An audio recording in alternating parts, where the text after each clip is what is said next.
ugly thing hapo juu.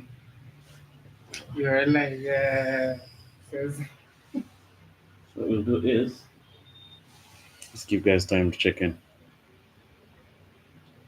So let me mute it for now.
Muted.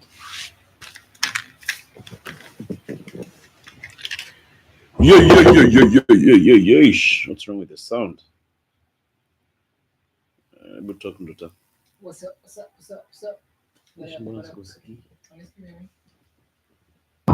There we go. I'm online. You can hear me. I should probably put this on. Yeah, you should, by there, so you can hear. Can hear surround. Why am I so dark? Dysmorphia. You got dysmorphia? What the heck is it? Sounds like a nasty thing. What the heck is this? Like you bring up your darkness a lot. Oh, you are very dark. Huh? Yeah, let me see. Slightly better. Huh? Yeah. Oh, you need to just like bouncing off of you as well. Can I be seen? Wait, mnaniona? Labda ulizowaseka na kuona. Was it mostly mnaniona kweli? Can see your smile. Darkest. I never knew I was this dark, by the way. But I don't think I'm dark. Is this light which are bad? Mimi ni msem light, by the way. Mademu alikuwa ameninoki sana hapo nikiwa shule bana, because of my light. Because your lightness. In fact, walikuwa nasema mimi uringa because of me ni light. Check your boy uringa because yeye ni light skin. Check mimi. I don't know what happened. You got sunburned. I think maisha ndio imefanya niko okay. Hiya guys, can you guys hear us? We're still doing a sound check over here, so don't mind us. So mtuambie kama mnatusikia pale kwenye comments. Naona Manzige 001 wameingia. Nzige 3000. Mazidi Nzige 3000. Nzige are becoming too many. Speaking of 3000, we're almost at 3000 waypoint. Yeah, I saw by the imeongezeka. Why is it so slow, man? Damn. Inakufunza patience and how hii lesson is a long, it's a good lesson. It's going to pay off in the end. Which is the end? It's going to pay off on the journey. Have you ever seen The King of Squats? Yeah, I have. What do you think of his big kicks? I think he should have angefika tu mahali alafu saa lenge hizo tizi za hiyo. Manzi bado anapiga tizi hizo marasa. Anapiga.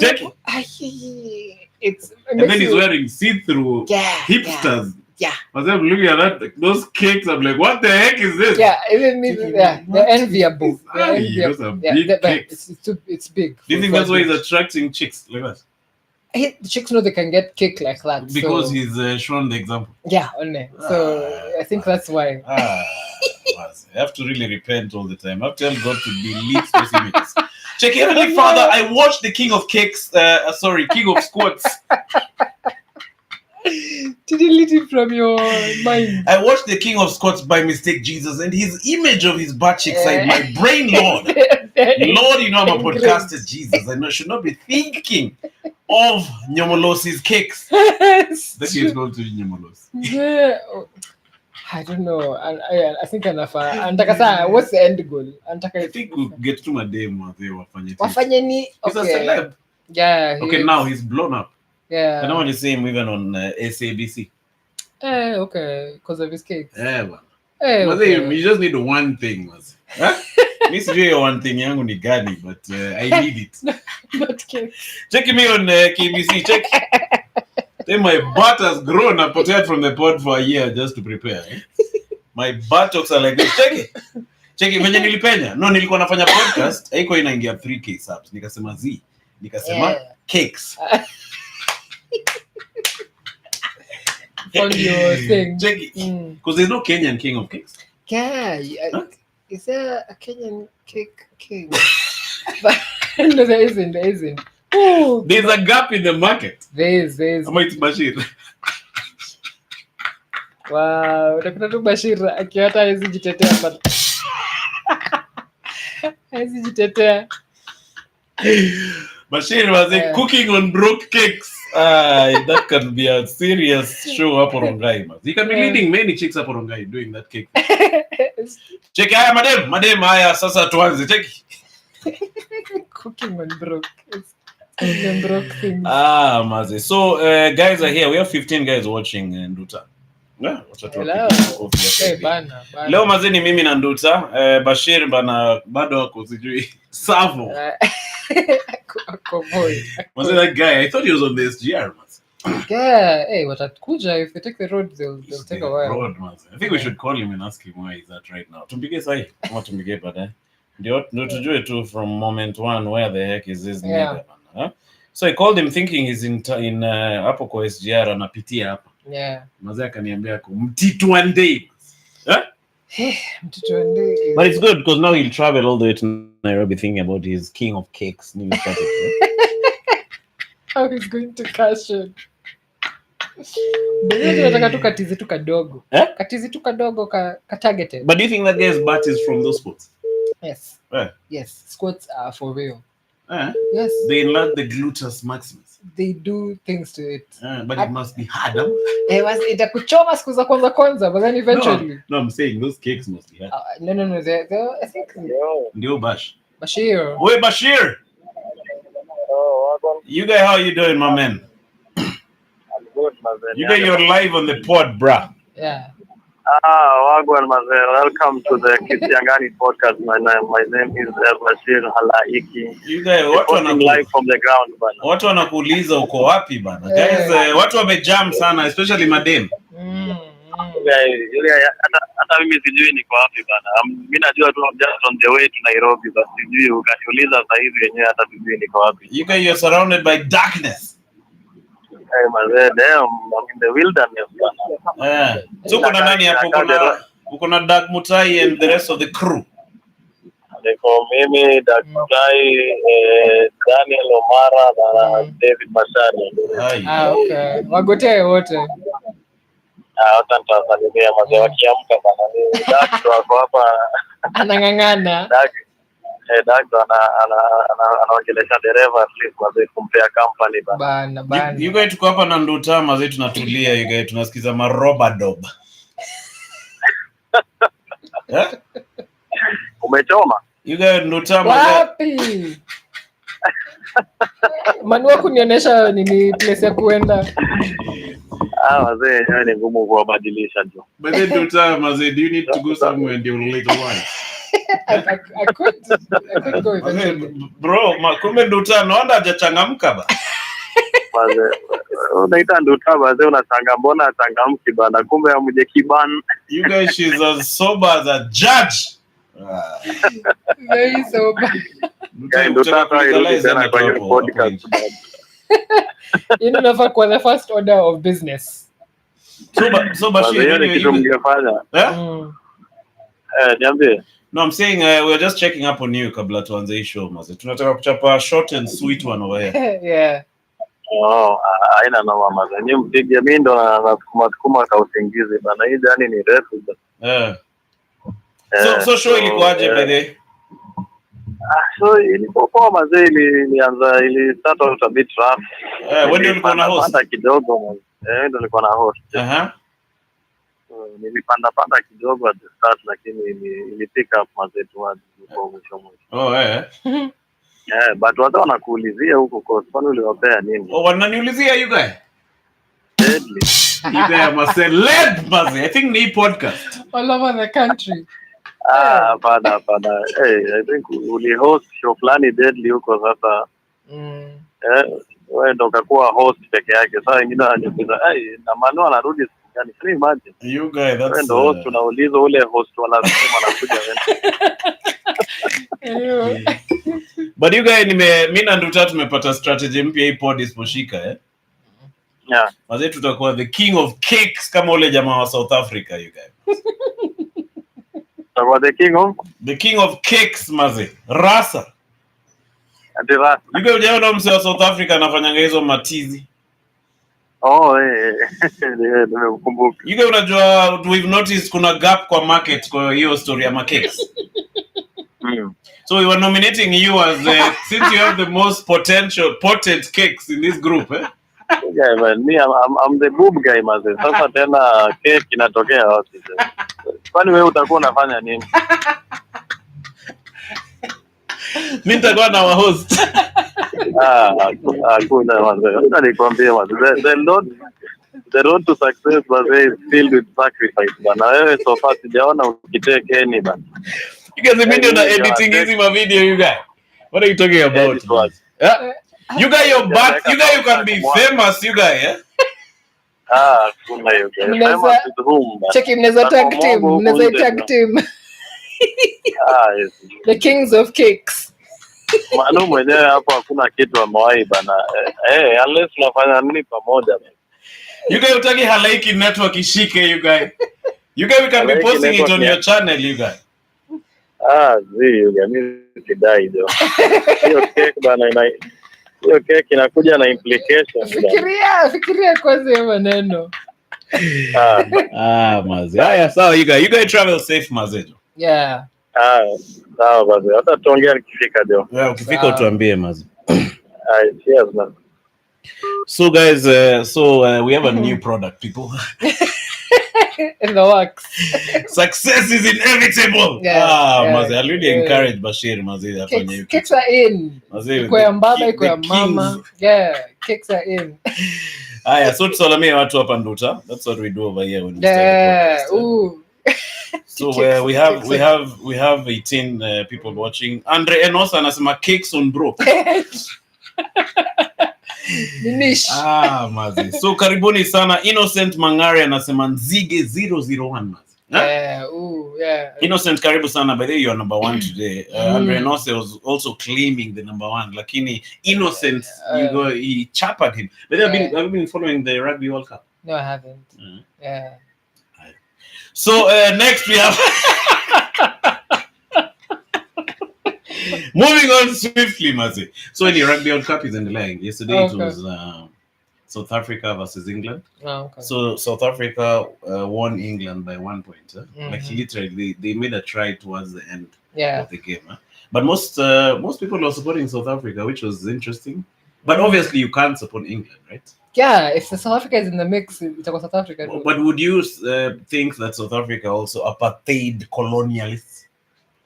Nah, me, I'll still be for South Africa. I'll still be for South Africa. You think they're the better devil than the English? Yeah, I think in rugby, I think they're pretty much matched. Are they not like pretty much the same? In terms of what? Their prowess. No, me. I'm talking about in terms of their history. Oh, in terms of their history. Yeah. Yeah, South Africa is a whole different thing, and only was say two. Who do you think is the worst colonizer, the English or the South Africans? South Africans is because they took it a bit too far. They took it to the next level. Yeah. Trevor now saying that system of apartheid was the most excellent apartheid system that has ever been People created. were so mining it to learn how to do. Yeah, those guys were actually going for mad benchmarking, just to look for other strategies of comongering the black men who go in South Africa. Yeah, that one was. It was done. It was executed. Those guys used to, and I think it's affecting them till now. Yeah. There's a clip I was watching about some South African guy who in Soweto saying they're down here. Checky, we are down here. We are down here. The rest of the people are up there. So us, we are just here. And getting out of here, it's an impossible task. Okay? You see now and that's a grown-up. And he was a very talented footballer. So this guy, there's no way he thinks he can get out down here to go up there. But the English also commanded us quite a bit. They did. But they're commanding pretty much a lot of the world. Just they spread themselves too much. Wow. Hey, walikuwa for such a small nini. Check out the commanderization going in India. Okay, now give it to them properly. How about Southeast Asia? They spread themselves thing. I feel like they were going broke. That's why they stopped. I saw it. Do you know what I think happened? I think these guys inadvertently discovered that they can still colonize us even without being here physically. Because they just need to control all the major financial most of the British still control some good amount of land in Kenya. We have the British Army who are still in Kenya. We have East Africa breweries who are owned by Diageo. So Diageo is British. No. Hey, today I'm narrowing, but you should not be coming back to this podcast. I'm chomoing facts. Vodafone. Is it Vodacom or Vodafone? But I know it starts with Voda. So even them, like most of the profit from, say, Safaricom, it goes back to the British.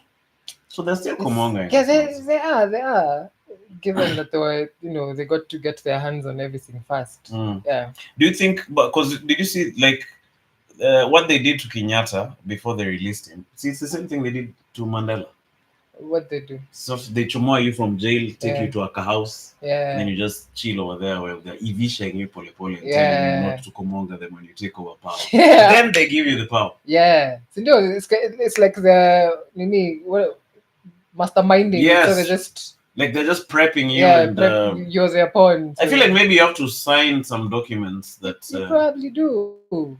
Have you ever seen those videos of Moi and Kenyatta being introduced to Masonic Freemason stuff? I've seen it in passing one time, but I can't even remember what I saw exactly. I think Moi was wearing those Freemason coats. Cheki sasa unataka niweke kidole wapi? Cheki, all right, Mr. President, you have to put the kidole on this document right here. Cheki Moi, okay. The good head.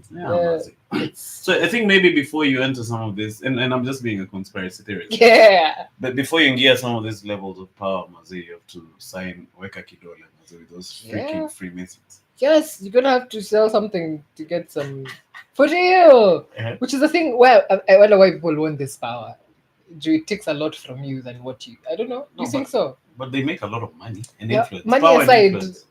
Look at our dear president right now. Even just his face and how he looks like from when he started. He looks beat. He looks drained. He looks like he's shrinking. Yeah. I think those calculations of ingiza are really somewhere.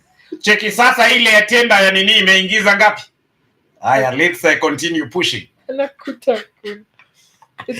Was I casually enjoy myself in jail? Cheki sia mimi No, ilikuwa jokes. No, acha kunichapa kofi. No, but for real, I think South Africa won England, and guys were excited, But obviously, even me, I can't support the English for some reason. Yeah, if South Africa is playing, I'd rather support the Boers. Yeah. At least there are one or two real Africans. So now next weekend there's the final of the Rugby World Cup. It's gonna be New Zealand versus South Africa. Who would you support if I told you you're watching now? Yeah, wow. So could you nimesikia stories of New Zealand? I'm gonna say New Zealand, man. Yeah. I scare even black South Africans support New Zealand when they're playing their own team. Yeah. Hey, New Zealand wabaya. Yeah. But those guys did very bad things to those black guys up. Maze unawekwa Katown maze pale Soweto. So to chomoka, you have to chomoka with a pass. Yeah. So if you meet a cop on the way maze, you have to really explain why. Check it, naenda kupiga podcast pale Mada. How did I get out of Ngong? Happy pass. You're your pass, maze. Kwenyu. Maze. Kipande. That was the Kipande system, maze. But anyway, me I'll be supporting New Zealand, baby. We should do that pod live. On that day. We should do a watch party. Oh, you think it's on Sunday? I don't know if it's on Saturday or Sunday. It's on one of those 2 days. I know it. It's sometime next week. So Salamia guys, karibuni sana. Monica Oile is in the building. Anasema stage name Nzige 007 but 004 in reality. Monica 007 ni yako. Aya, Innocent Mangare anasema unaleta guest usiku. Check it out, where are you? Chana mahali. Check it, Bashir and the rest are not there. No, why am I talking with my voice like this? Yeah, why? No, I didn't notice that it is weird. Okay. Wait, kina Bashir wako kwa barabara, umesikia maneno. Monica anasema put for us arrows to point where you are. What does that mean? Because you're dark as hell. Any Monica is talking to me like that yet? Yeah, that is rough. Jackie, I've lifted up my hands. Can you see me now? But I never used to be this dark in the other studio. Any background you're white. Any light mazaina ni haribia. Should I switch off this light? Okay, it's not. You can't tell. No, it's not really much of a difference. Is it difference? I'm just a dark nigga, Yeah. Who else? Nasalamia watu kabla tuingie hapa mastori. Ivan anasema mulikuwa na live leo. Yeah, I didn't advertise it, but here we are. Frank anasema ndani kama kawa. Monica is back. He's saying normalize wearing white tees, Manu. Ama you tint. Ama ni jipige tint kama nani. Calligraph bones mazi. Tint. Check me hapo Du Bois Road. Because ziuzwa. Check uko na nini? What's the name of any tinta? Fair. Lovely. Check uko na fair. Fair. No mini podcast. I need it for my work. Must have you seen Vera Sidika lately? She's really traveling. Yeah, I see her here and there. I came across her page by accident. Yeah. For really, it was by accident. Okay. Her butt seems big. Yeah, her butt it looks tumorous. For lack of a better But is word. it comfortable to walk around with such I don't think it is. I don't think it is. I think there's an extent of cakes and this one because it looks like it's not sitting comfortably on the time. Yeah. But she seems to be attracting guys. She's traveling quite a bit. I think some fasty guys call her to various nations. Allegedly.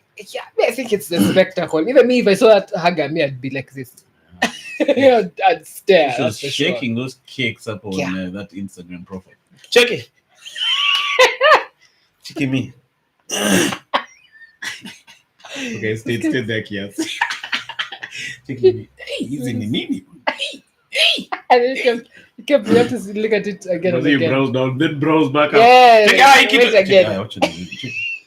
Hey, na mbona zinasonga hivi bana. That's nasty. But anyway, can you imagine traveling around the world just courtesy of cakes? Yeah, but here's the thing. Hii dunia ni ingine, by the way. Mbona huwezi jua mpenye yako ni gani? Sindio! Cakes! In about 10, 20 years from now ago, you wouldn't have said. But she's back. I saw those Kenyan online media guys interviewing her when she came back to Kenya. The Kenyan place is strange. Can you imagine going to the airport to look for someone just courtesy of cake? Cheki, sasa umerudi ama tunataka kusema zimerudi? Cheki, zimerudi. We are back to Kenya.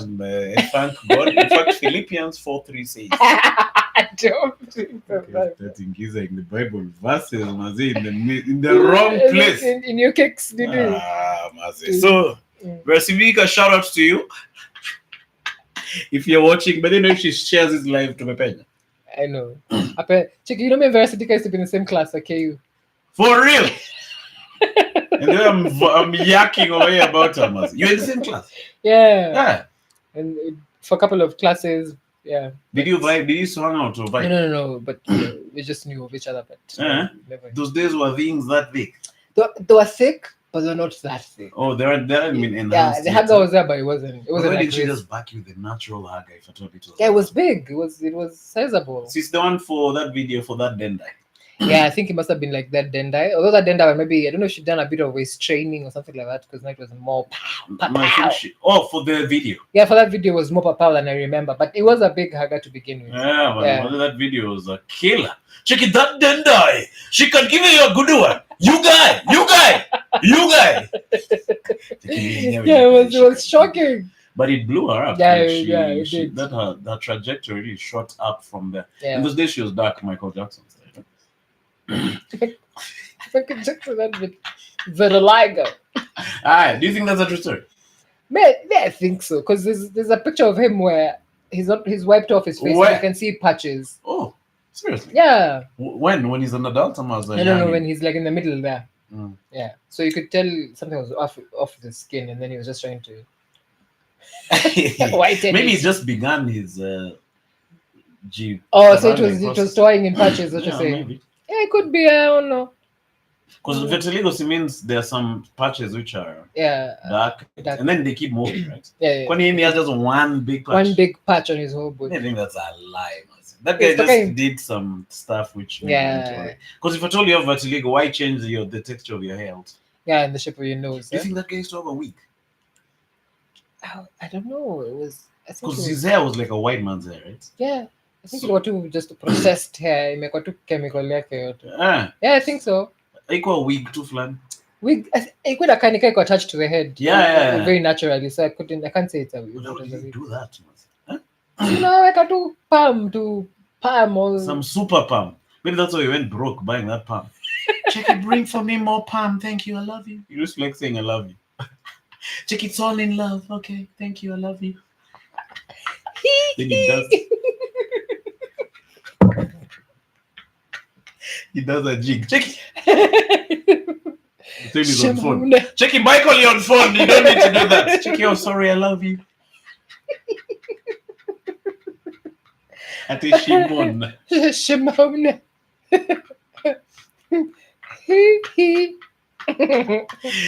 Mazi. But that guy was dope, Mazi.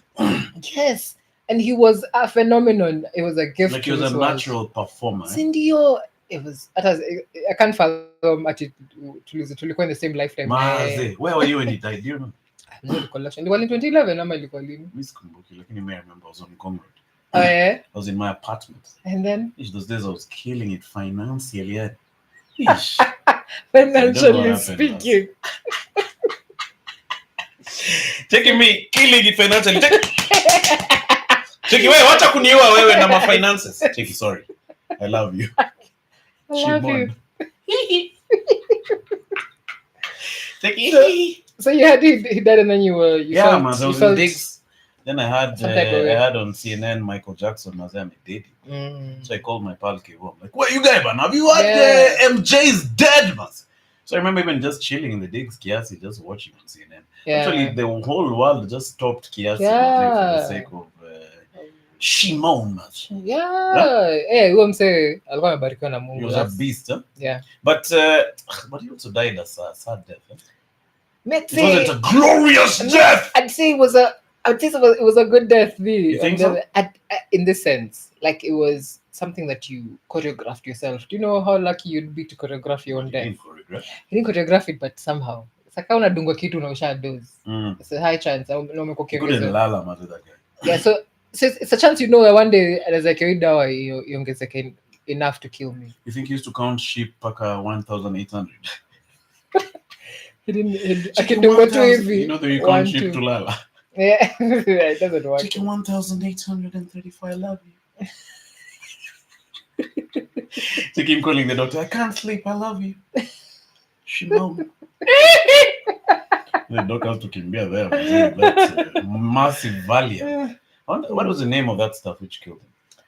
I don't remember. Yeah, I don't remember as well. It was some serious. It wasn't fentanyl, no? No, it wasn't. I have no idea. I'm gonna Google is our friend, but it'll take us time to Google. It's okay. Yeah. Let's stop the podcast to Google. Wait, tuambie kwa comments MJ lady na story gani hapo iko. Let's guess it out instead. Maybe hold on to that MJ story, but your story iko na nini? Wewe sikia. JUB in the building, man. JR ako hapa anasema umepea guest supporter. JR I met JR jana. Oh yeah? Yeah, but he came for Amandip's show. But then Amandip is in the comments. Yeah, oh, what's up, Amandip? Hi, Manu and Nduta. Hi, Amandip. Amandip did a special yesterday. This yeah. Beast! You guys, madam.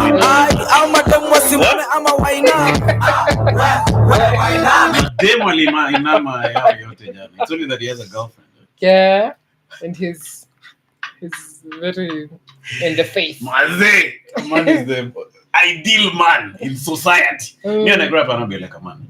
Yeah. I'm gonna put his picture here. You know what? Take me in the morning. I wanna be like him. Affirmations. I wanna be like a man, faithful man, successful man. Man. A man.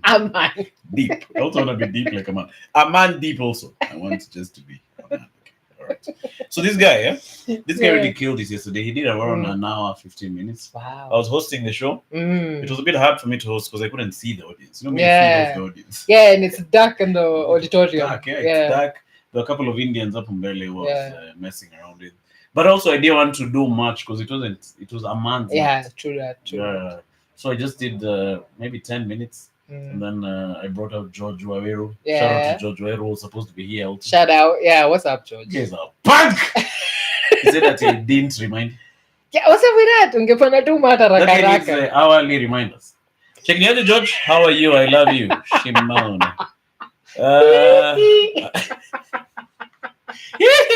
Why am I doing that? No. I was just remembering MJ.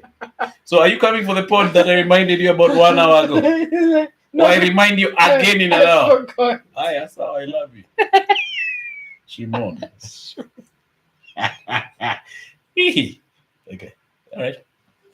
Was it George, man? So that guy didn't show up for the podcast. I actually thought he's lying and he's up downstairs with you. Yeah. Yeah. Oh, yeah. Because I was like, you're not coming. I even told him, Bashira nenda Mombasa. Yeah. So I need you for sure. Yes. Check out, no, me to come to Chapin. To come to Chapin. And then he says he forgot. That guy is a bitch. Like a reminder, George. I was actually with him Jana watching rugby. Yeah? Oh yeah? Any Jana too. And he forgot. So you're telling me that he was high maybe as he was leaving. Okay. But anyway, it was your day. It's your time to shine. Today it's me and you, Mazi. Yeah. Like those Tanzanian songs. Checking me now. No, that's not Tanzania. That's a money. That's not nameless. Checking nameless now. Wait, checking me. Me now. Yeah, I used to work hard those days. I put dance floor. Yeah. Waist really used to move. In particular. Checking. In particular. You in particular. Checky chicks. Hey, I want to dance with that guy. He's moving. His waist is moving well. In particular. Checking nameless now. Checking. Jini bit gani ulikuwa unafuata? Seem to be doing your own thing. I need to kill it, Maze. Shout out to me, Maze. So you've been keeping fit all your life. Yeah, man. But dancing obscure Maze, in particular. What happened to that jam, by the way? So shout out to Amandip, man. His special is gonna come out. I'm sure he's gonna release it. He shot it very professionally. Okay. The background, he was looking like he was having so much fun on stage. Yeah. I even felt Kimnado. You remember Kimnado? No, I don't know what that is. Kimnado is Okay, Kiwaru. Oh. Unasikia Kimnado. Unasikia Kimnado. You guys know how to do that stuff? No. Cheki umse anasikia Kimnado. was really scared. I was scared. You're scaring though. Yeah, man. I felt like I want to be there on stage. Yeah, Was it the back to the stage is backlit nice with some blue lights? Yeah. The guy is just talking pole. The guys are laughing. Auditorium shows are different from this bar shows. Yeah. Because everyone is quiet and then the laughter is loud. Shout out to a man. He's done something important. Bana. Man, shout out to you, Bana. Maybe we should even call him and ask him how he feels. Do it. Leo mazi tunapigia out. Do it. Check it out, man. Deep Jug, how are you? So Fabian in the building, Nasima Zig in the building. So JR was there. JR is one of the fans of the podcast. So akakuja hapo backstage akanisalamia. Check niaje JR. Check me out. Nice. Check it out JR. Check. Nice JR. Check it JR. Check it. Oh JR. Guy mazi. Angeza kusema JR from the board. Can't waste 1 minute giving me hints on your show. It's like JR, wink, wink. Dropping hints. But shout out to JR, man. It was good meeting you. Out. Nowadays, I meet all the time. We have an event. I always meet someone who hails from the podcast. Wow. This podcast is growing. Sindio. Yes. Well, soon we'll have a big meeting of all the podcast fans, and then we shake our waist in particular. Take it. Yes, it's good. It's a good team building activity. Take it higher, JR and the rest. Thank you for coming through. Sasa ni wakati wa kuweka shabarangs, and then we shake our waist in particular. Haya, Brian anasema ako ndani ya kama thong ya omanga. Kai. Yo, haitaitoka hiyo. A man has his joke about a thong, eh? So you're saying, I hope I don't spoil it for the rest of the guys. But in summary, you're saying that it's a maid who's cleaning the house. He's doing a joke about a big ass. So this maid is cleaning the house. And then, the way they enamel, you're seeing the outline of the ass. So you're saying that maid is wearing a UDA, a UDA lasso. It's written UDA. So the U is on one cheek and the A is on the other cheek. Then the D is in the middle. The D is in the middle of the butt cheek. I really laugh. Check me. Who are you moving? And then you laugh and start looking for audiences to laugh alongside you. Check it. Hey. Yeah. So that joke was funny. Yeah, that's a big ass. It's going to swallow a whole D. Can't wait for that. It's a big ass. It engulfs the D in the UDA. Shit. So Nani is also in the building. Purple Kush anasema Buddha ndio kuingia karibu sana. Ndio kuingia. Purple Kush. Ameingia thong ya manga style mazi. George Raphael is saying Propofol is the name of the drug. Oh, the one Michael Jackson made from. Check it, hello, I cannot sleep. I've counted 2,850 sheep. I love you. Are you gonna come? Check it out. No, Mike, no. We've been injecting you thoroughly. Check it, no, but I can't sleep, doc. So come on, man. I love you.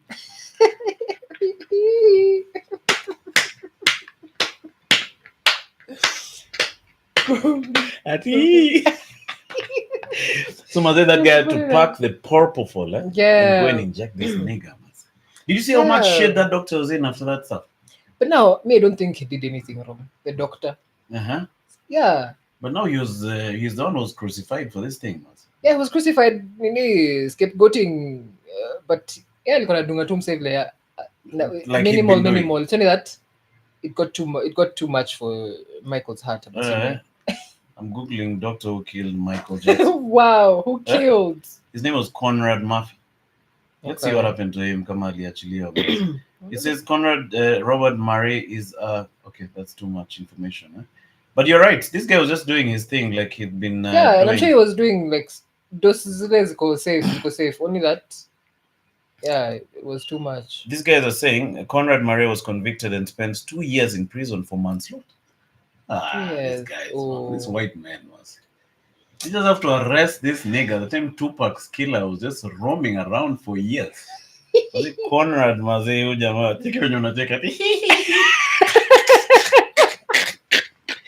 Why are you mocking the king of pop? That's how I laugh sometimes. He wasn't even mocking. So scary. So this guy was spent 2 years in prison for manslaughter, and then he also lost his medical license. Oh, so now he can't even practice no more. Bitch, eh? Yeah. Sometimes having some of these clients is a bit, Yeah, you know, it counterproductive. Yeah, you'd rather just linger them. You know, there's a keep your- regular clients who yeah, are known, keep like your- say Bashir. And the other one. Can you imagine say being Moi's doctor? Ooh, So one much blunder and pressure. Unataka kumuua. you're in shit. Yeah. Did your Mois there looking at what you're doing? Checky. No, I think Daktari akona belligerence. No, Maze, you can't even breaking the news about the death. Yeah. Ooh. It's like working for a king, Kitambo. Yeah. So remember the kings of old when they behead you, Maze, when they feel like. Checky, off with his head. Checky, why? No, he's looking at me funny. So I looked at my wife funny. Man. Yeah. I said there's another day I was hanging out with some chick, and then some guy just came and asked her for a number. While you were sitting there, and then this chick gave her the number. No. Gave him the number. She didn't give it. Okay. Yeah. Yeah, but some people like to try to test people like that. So you're saying that he's building some houses in Migori? That's what you're saying. Yeah. Telling her. Right in front of me, you guys. Wow. Yeah? Wow. Checking me. And you're saying you're not jaribingi. But what kind of arrogance is that? Yeah, that's too arrogant and it's too. I don't know. I'm gonna jaribu kukupima ama. Because I look like a pew. I was like, what's getting better when you need him? Jiu-jitsu, this nigga. I'm actually going to Void this week. Yeah. I'm just going to learn a few moves. If that guy shows up again, it's dead. Yes. Check me. Utakuwa tu unaboresha mademo wasee wakiwabaia Madina hapa hivi. Chekileo una date bro. But that was terrible, man. Yeah, dudes like to do such shit, but it's not geo shit. Just be manai. No, but main thing is that you're like an animal instinct. Yeah. I think there's this theory that like say if you're married, your chick is attractive to other men because they know after they're done with her, she'll just go back home to you. Oh, is that how this? As in, there's no burden of taking care of her. There's always someone taking care of her. Oh, okay. So you just have a good time. Yeah. Maybe if you're banging, you just go bang her. Yeah. Then after that, she'll go back to be taken care of by her hazi. So now the story is that now when this chick decides now she loves you now. Yeah. The guy she's cheating with. Yeah. This guy now loses interest because he just wants the good part, but he then wants the responsibility of the bad moods. Yeah, and everything else that comes with being with this person. But do you think it's the same with women, with the guys too? Because guys say when you're married, you're really attractive to women. Although me when I was married, no one was checking for you. Checking me walking with my ring like this in town. Check. No one looking at chicks in there. Yeah, I'll feel attracted. No one cares.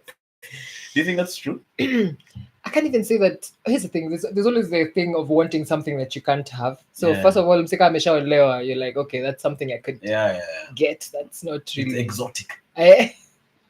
Yeah. And also, I'd say for chicks with a guy who's married, that makes, because the guys, you just hang out and then the guy's gonna go back.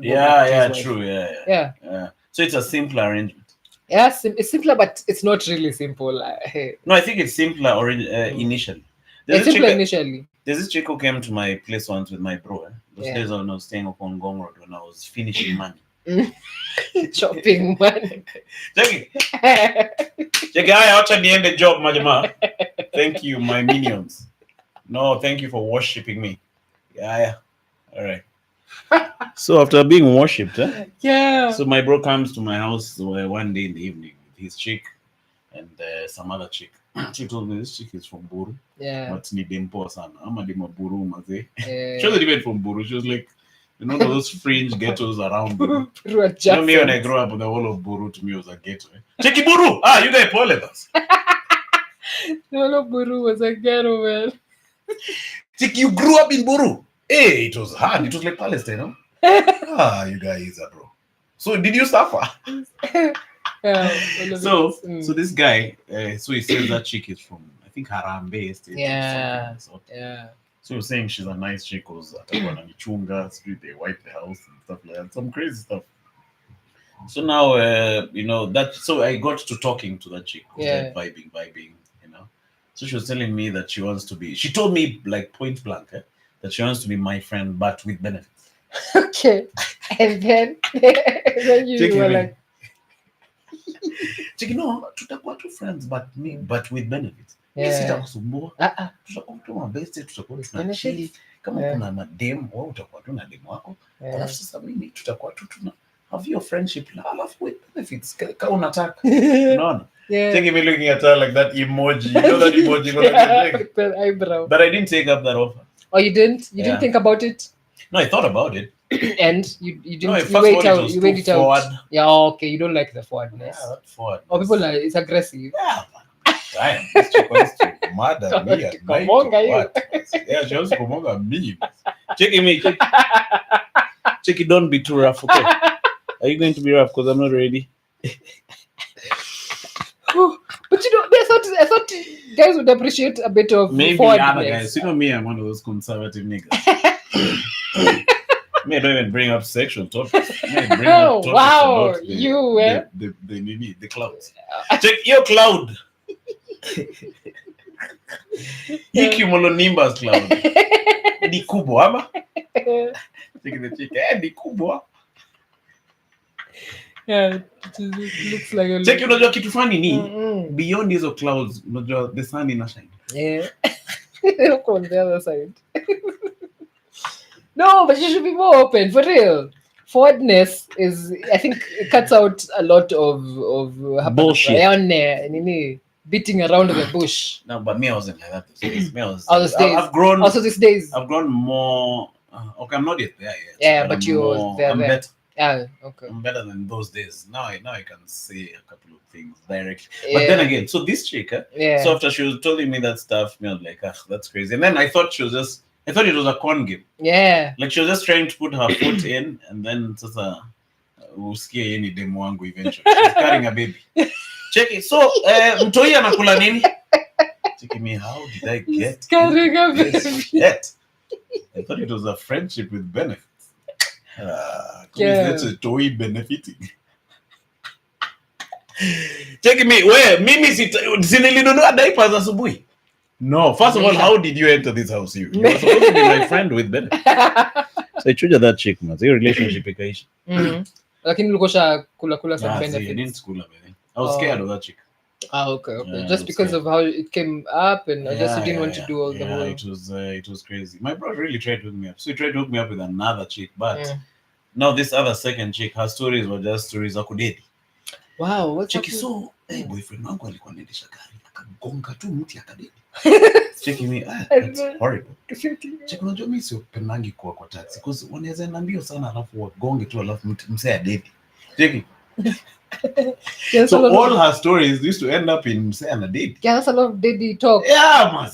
Yeah. So Paka used to call that chick Ule de Makudedi. Yeah? I used to ask my bro Ule de Makudedi. Check ni aje? Ule de Makudedi akwaje? So she didn't like Beamers because Msea is a daddy, so they are stable. Beamers are the most. I was saying if I date that chick, my impending death. Yes, you can't have such talk all the time. What kind of affirmation is that? Reverse affirmations. That's terrible, man. So I treated her on the basis of her speech. Take it, why scared? The content. It's not me, it is you. Unaongea sana maneno ya vifo. So you just go along with your life. Yeah. But I wish you well. Yeah. I don't know why guys will break your heart to wish you all the best. So have a good life, and I wish you well. Yeah, it's a good thing to wish someone. Have you ever met anyone who gives you those weird vibes? Yes, plenty of people. Yeah. What is the worst one? Top of your head. You talk about someone like of the opposite sex. Yeah. You know, dudes have a lot of weirdness that they show that they think is just being normal, but it's not. Oh, yeah. But sometimes you don't know, right? Sometimes you don't know. As a dude, you didn't know. Maybe some might think maybe they're taken by you, they're smitten by you, so they're they're probably gonna stare a lot, or they want to be around you the whole time, which comes off creepy. Oh, for real, right? Yeah. They just want to be around 24/7. Yeah, just around. But show me you're not one of those dating types. Yeah. Do you know, Kwanzaa, I've just come to see I will be forever alone. For real? Yeah. There's too much that comes with with being with someone. Yeah. And I am not willing to sacrifice. Uh-huh. Yeah. So I'm gonna take the cons and the pros Uh-huh. of being alone, and maybe you're gonna meet the king of chicks and he'll woo you. Check that guy outside your dick. Check. the way Check you looking at his under my chick through window. the window. Check. Hey! Chicks farmer. Check, is that you, Bashir?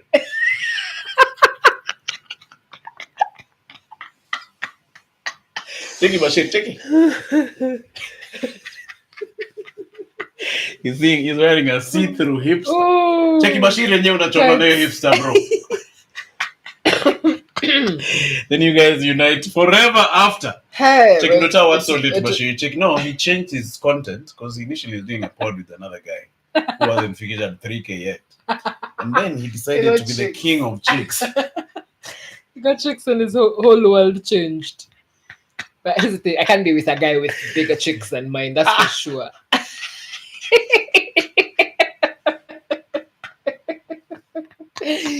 Not as yet, I'm gonna be jealous or anything, but I'll just be like, wow, those chicks now. Itabidi kwetu na msemo mwingine. You're shanghaiing on the daily. Check. Me sasa toboa.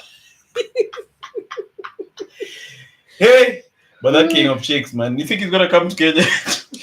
I'm sure that event will be packed. Yeah, you know, Kenya's a big deal. Yeah, he could come. So he comes to Kasarani. Yeah. And then now chicks love that nigga. Yeah. They'll come with that squatting equipment. Yeah, on it. And then they pay like 1,500 per chick. No, you do per chick. So it's 3K. For chicks. He come to like a mass. But then he can jazz.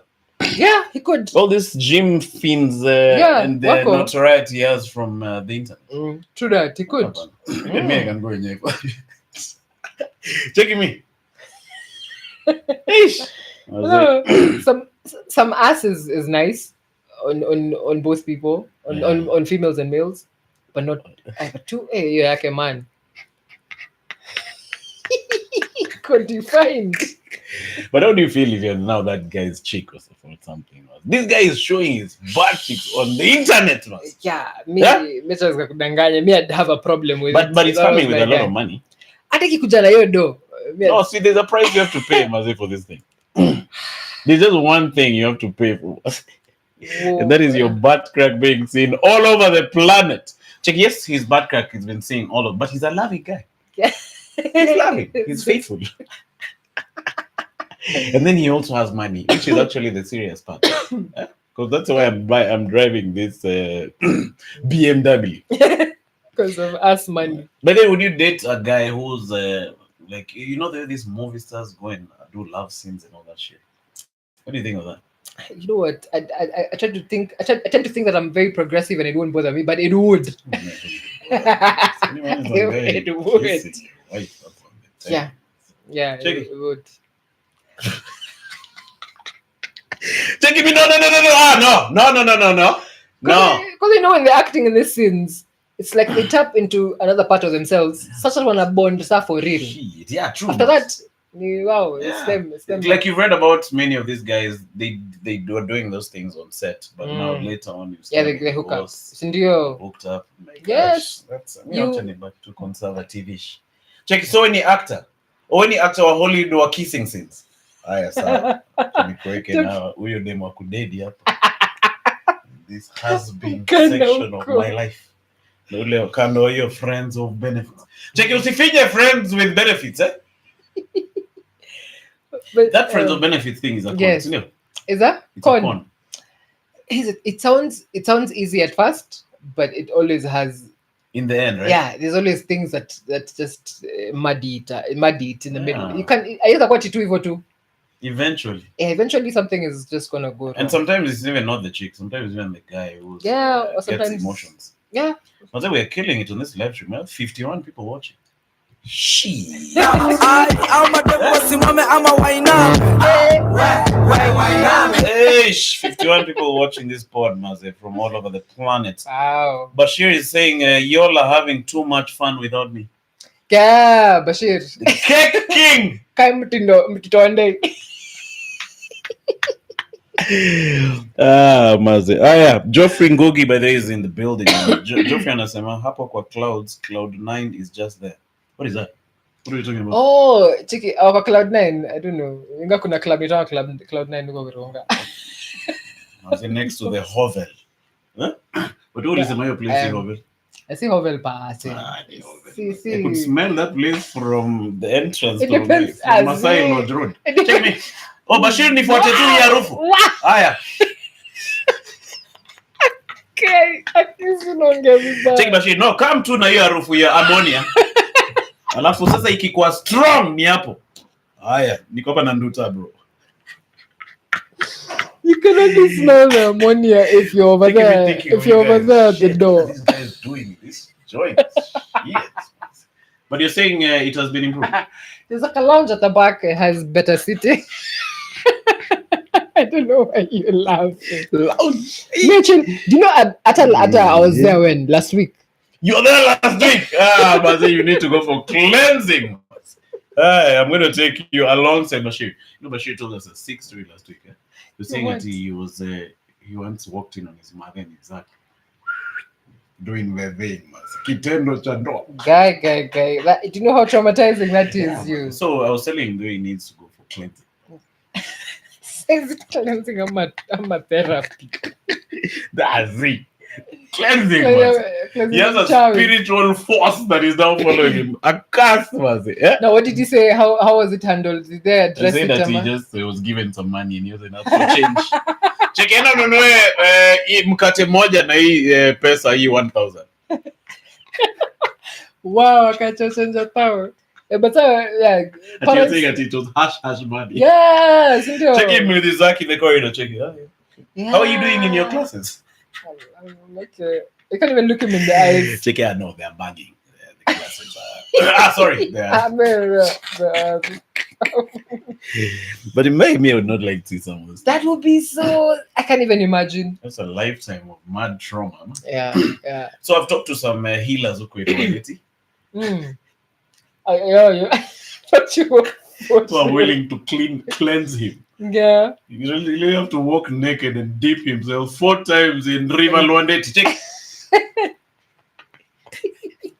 Cheki sasa umepona. Sasa maneno yako itafungoka. Hizo vitu ambazo zilikufuata after kuona hizo vitu zote tumezifukuza. Tumezifunga. But he didn't say like it's bothering him. No. It's just something he was recounting. That is the problem. it's repressed kundani. The guy is saying it like it's normal. Cheka no so nikaupata. So the next day nikamka nikadishi mkate. Cheki wewe. Kuna kitu umesema hapo ambayo ni kitu ya ajabu. Ngoja. Pull it up. Wait, what were you talking about before we get this stories? Kuna kitu serious tulikuwa naongea huko juu masa. Haya, Dani anasema easily anasema Nduta maze stay strong maze. Yeah. Thank you. But then Nduta lost her dad. How my dad is. My dad died on the 15th of September. It's all good. That's Asante tunapoa. Look, your dad died on 15th of September. Yeah. My dad died on 15th of October. Hey, okay. Mbona tunafanya pod pamoja?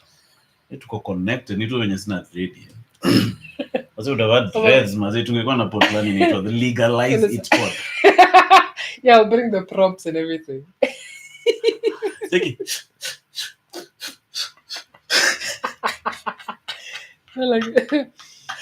Our pod would have been shaking. So I'm sorry about that. It's all good. Stuff. That stuff is always hard to deal with. Yeah. And then you can never deal with it for the rest of your life.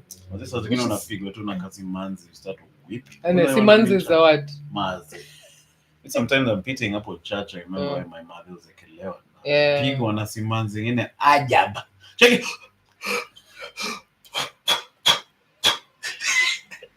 Then you know, normally I'm alone in church. But my church experience is alone. Yeah, what's up with that? Tumekuwa tunako kirecount unasema tulikuwa mpaka tunatoka Niko solo hapo mazee wase wako hapo na mabibi sana. Check it. Okay, the children who are going to Sunday school, please come to the front. No, Emmanuel, you don't have children, just sit there. Okay, let's do it. Let's be in a hurry. Emmanuel, stop there. You don't have children or a wife. Please give way to the ones with... Check it. Okay, people with wives come to the front. No, where? Emmanuel. Please. Emmanuel, Please move to the edge so that they can have space for people. Wow. Taking me alone in the stands, check. Check the pastor. If you're here and you don't have wife or children, God will remember you. But pointing in my direction. God will remember you. Don't worry. Don't give up. Okay. I'm not pointing at you, Manuel, by the way. I'm just pointing in this general direction. Amen. I love you. Shimon. For the ones who are currently blessed, please come to the front. Guys enjoying the blessings of the Lord in real time. In real time. We bless you. Manu.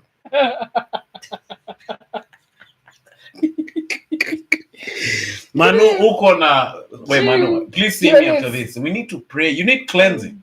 Okay? Is there anyone you're working with who saw something bad? In their past. Taking me, hey, who do I work with who saw something bad in their past? Huyo ndio ameshikilia nyota yako, Manu. Kwa sababu ungekuwa umepenya yako yote kama si huyo jamaa. Nyota yako ya mapenzi. Yeah, bana, but it's rush, man. It's rough, mazee out here. But huko nje ni rough. You know, I hear you joking about this, but you having no wife and kids. It almost you somehow, no? No, but see, me, I've been in a relationship for 14 years. That's a long. And then I've been relating back to back. I jumped from one relation to another. Check it, hi, bye. Have a good life, okay? All right. Check it, hi, how is your life? No, broken up with her. Can I be in it? Yeah, okay. Check it. I want to marry you. I want to be your lawfully wedded. Me, I just don't want to be a boyfriend, not marry. So now monkey branch led into my current. So no, it almost me sometimes. Yeah. You see, manzi na kuchapa hapa na pale. So and then it's just recently when I separated. Yeah. But we are amicable. It's not like. There's that. In fact, I think we are better off. Like you know the way I read about. There's this guy. His name is. I've forgotten his name, but he came on a video called. Is it called The Soft Underbelly? He's a lawyer. So he says. Does those candid videos for. He's secrets from a divorce lawyer. I'm just trying to get his name. But the guy is chezeni na hiyo mpepe hapo. Bana. Ama? Chezeni na hiyo. Don't tell Nduta there sometimes I choke with that thing. What's your phrase now? Chezeni na hiyo mpepe na pia kuna till number hapo hivyo. I don't know if today we'll get into super chats. Here is this guy? Yeah, his name is James Sexton. Here's a video. Yeah. Sexton. Yeah, it's a weird name considering he's also divorced. So this guy, let me increase the volume. $1. She was hot and slept with. I'm a huge fan of prenups. I mean, I shouldn't be, because a prenup for a couple of $1,000s will save you hundreds of thousands of dollars potentially in legal fees. So he's a lawyer, he's a divorce lawyer. So one of the things you're saying is he's the best ex to his ex. Yeah, to his ex. Like now they're really getting along, which was not what was happening before. Yeah, it makes sense because people, when you're in it, there's the way you thought it would be maybe. And I think there's a lot of familiarity. Because now you're together every day, you're seeing these guys cakes every morning and shanghaiing about them. Check it. Or you're seeing the cakes and you don't want to see them anymore. Yeah. In fact, I think the African traditional idea of the guy having a hat in the middle and the wives in different houses. I think maybe that helped for you guys to be separate. They even say like not sharing a bed kind of makes you exactly. In fact, I was just about to bring that up in my line of conversation. Mazi, you're killing it now kwa ipon. Bashir mazi tuna jibamba hapa mbaya. So yeah, that's sleeping on the same bed every. Yeah, I think come to hata kama you're married, you still need your own space and to do your own thing. So people are feeling you have to do everything together now, or you have to be together all the time. Where did the idea of having one bed come from? Have you ever thought about that? No, it feels like you're closer and it just makes sense. You think our African traditional ancestors used to have one bed which they used to share? Nah, you see, you're saying there's a guy and then the women in the huts. I'm assuming most people didn't even share beds with their husbands unless you're. So now you maliza and then you bounce to your hut. Yeah, and then the toy comes. Check you wearing your skirt. Check you. But I need some money for tomorrow morning breakfast. Okay. Check you went to tutaongea asubuhi rudi kwa hati yako. But I don't know. This sharing a bed. I should research on that thing. Man, I can understand how, because there's many things I like doing by myself, and I know if I had a boyfriend, if I had a husband, that it would really sumbua me. It would irritate. Yeah.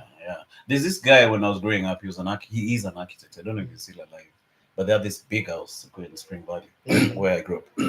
So this guy, his bedroom was separate from his wife's bedroom. So when I was growing up, I used to find that weird. I'm like, how come these guys are not like my daddy and my mommy? Yeah. So I'd ask my friend, because obviously we're kids, we never used to talk about sex. But so he used to tell me that sometimes his dad goes downstairs to his wife's room. Yeah. But now he dashes back up to his room. Yeah. I feel like that's a better arrangement, because like me, one of my issues my wife used to say is I used to snore like a bitch.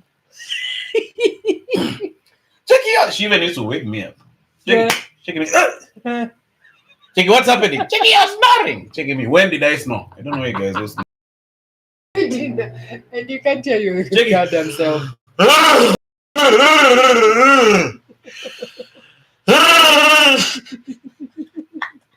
Can you imagine sleeping next to a guy? Oh, let me tell you, because of snoring, I don't think I can take it. That means maybe you can never hook up. But no, wake you up. Are you sleeping on your back or? It's like zile mnyama za nini za star za. I check me. No way. So there's a day she recorded me. Yeah, I know. It was shocking. Check it. That is me. But to be honest, I think at that time I was gaining weight. Yes. Yeah. Are we sleeping on your back or what? No idea. You sleep on the sides. What does that have anything to do with it? Yeah, we sleep on the back like this. I don't know if your tongue like falls back over here. Yeah. Covers your airway. What are those things called? I forgot it. I don't know. I used to know them when I was doing biology. Also forget what they're called. Epiglottis ni kale kangine kanafunikanga nini? Kanafunikanga huku ndani. You can't see. Oh, to separate the food from the air. From the air. Kakifuniko hako. Yeah. Somebody weird mazee when you start being younger than you're on a date. So you know you're trying to act cool. Check it. So now I just told that boss of mine to fuck off.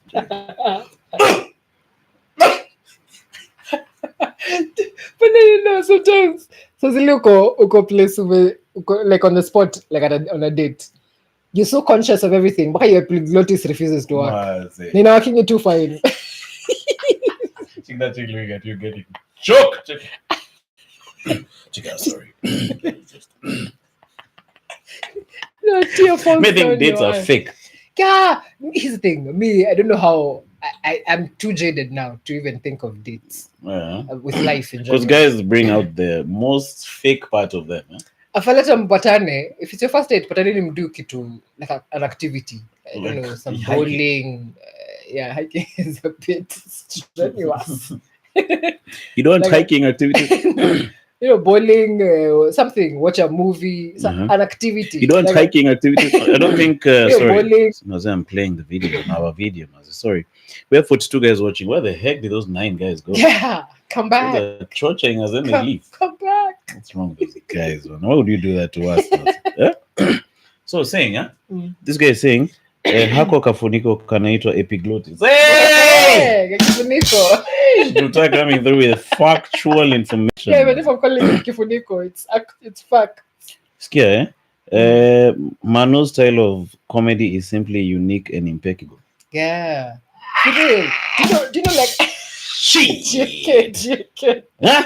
You know, like my bro knows you or knows of you. Uh-huh. And he always says, yeah, Manu is like funny your on bro? the spot. Yeah. Oh, for real? Yeah. What's your bro's name? It's Mark Ngogi. Shout out to your bro, Maze. Huh? I love your bro already. Bro! Bros, you come pod, Maze to chap a pod. Bashira, you come. He's missing Replacements. Looking for replacements. Sorry, what is your bro saying? You know, when he's seen your style and just the way you speak, it comes off so easy. Like you're just funny on a daily. It's not a tip to unajifanya to katia chicks by chekeshing them yao yote. And you're not getting chicks. No, sina mchekeshing them, but I'm not bringing up any story about beyond them chekeshing. Oh, so they're waiting for you to know. They've been removing all their clothes, but I'm not getting the hint. Check me. So now you're removing your clothes. No, the thing about I let you touch. you see, the white man is only came with his clothes concept because you know, as the black guys never swear clothes for them. Their boobs are just hanging there. Right now. Well, check the chick. I couldn't. She's gonna have to put her clothes back on. Jonica utashika. Check here calling up. No, this guy is strange. Yeah, he's. No, I've won my boobs were out and it didn't do. He cracked a joke. She's written on the wall. I want you to have me. You're like, you see, having people. Check. No, the thing about having, in terms of say Michael Jackson's career. I was a wimp, Mazi. Me, I could not jitetea, Mazi. But win some, lose some. DJ Zaka amesema, oh no, Paul and Nduta. Oh, asante. Nasipokea mapole. Tunapoa. Ipo ndio tunapenda sana kwa ipo. Mazi nashukuru. I can feel it in my heart and it's making me wanna tear. Oh, for real. Tear up. Shaz opened the tearing. Yeah, I made sure to watch Shaz when she was on. She really, yeah. So even Shaz lost her. Yeah. Daga aliuliza hiyo swali. At least you umeshikilia baby. Because here Shaz mazeo da watu dash to go and get some what are they called, serviettes. Because you keja ina serviette hata moja. That's quite true. Check me living on the live streaming tower. Check. Then look for Naivas. 24 hours. Check dada. Kuna serviette. Check the guy at Naivas. Why do you let so kika kali podcast? So never saw kucheki. Maze, bring the serviettes. I think next time I have Shaz, Maze itabidi niweke ma serviette. Even me one day I should cry on this pod. I'll get subscribers. Are you never cried before here? Check me.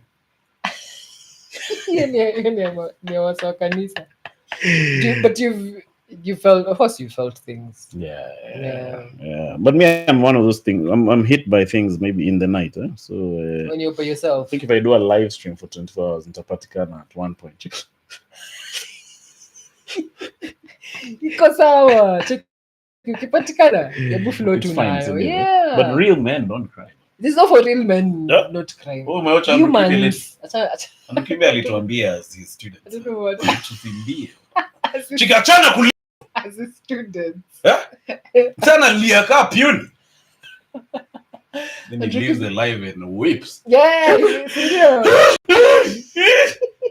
He goes and gets his release. Sasa ile ameshawahengesha huku. Is that guy called IQ Watson Bembeleza? Check Andrew Kibe just. I'm sorry, okay? Just release it. Release it all. No, IQ Watson is right-hand man. Oh, IQ. Oh, IQ. Yeah, man. Oh. You know, I realized the worse my relationship was going, the more I used to watch one Andrew Kibe. Because I was really relating with all those stories of how women are bitches. Yeah, you were feeling, like, I used to watch it night in low volume. So when she amkas maze na kimbia na change channel. When she's going to the check. You pretend you were watching what? Animals. The animal wakes up in the morning and makes a bleating sound. Check it. Sometimes it makes weird sounds. Check it. Shimon.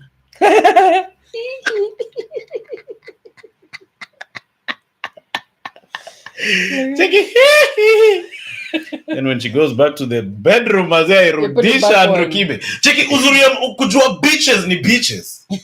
Ni a low volume lakini. Volume 1. Sasa Andrew Kibe alikuwa anasema zile vitu zenye unawish mtu anasema out loud. No, vitu zinanifanya nisikie pole, but madem ni mabitch. Oh, zina validate you how you're feeling at the moment. What's it called? Focus on yourself. Madem watakuokota. Vitu hizo. And Andrew Kibe like when I say, you know, the way he says it is a problem. What do you mean? His delivered, or his, how can I put it? He does help. I could say he has some helpful info. No, but me, I like that he talks about work ethic, which is good. Yeah, and then I copied a lot of the things he was doing on my pod. Like what? Like consistency. Okay. You know? Like all the good things. Because he talks about how you have to go hard. Yeah. You know, like there are many things he used to say, which I feel like as a young man are important. Yeah. Because some guys lose out on a lot by starting to chase chicks and they're not focusing on their studies. So you're in Campo, there's a hot chick in Campo, you stop reading and start pursuing that chick. Because there's time for that. Yeah. You know, so I agree with that, you know. And then I just find him to be super entertaining. Sometimes he just says the funniest shit. I think the crazy stuff is, the crazy point is now everything as gospel truth and going to apply it to your life. Like that's crazy. So yeah. So I really used to watch that stuff. So now my wife discovered once that you were watching, and then check, you started watching and to give it. Check it. Muttered something to you.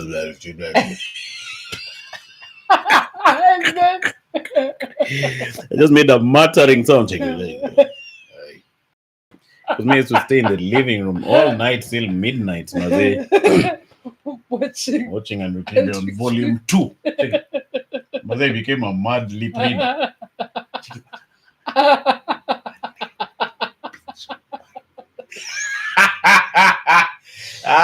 Maze. So alipata ukiwatch and then she felt offended by it, no? Not offended. She was just lying. Like, what the heck is going with this guy? And like, why are you watching? Yeah. So eventually I said, the more now things became thicker, the more I used to watch now live. Take me on volume 84. Check it. Madam, my bitch, my. He didn't care. Hapo after mwisho. Hapo ikiendelea. I was in too deep, Mazi. But that was rough, Mazi.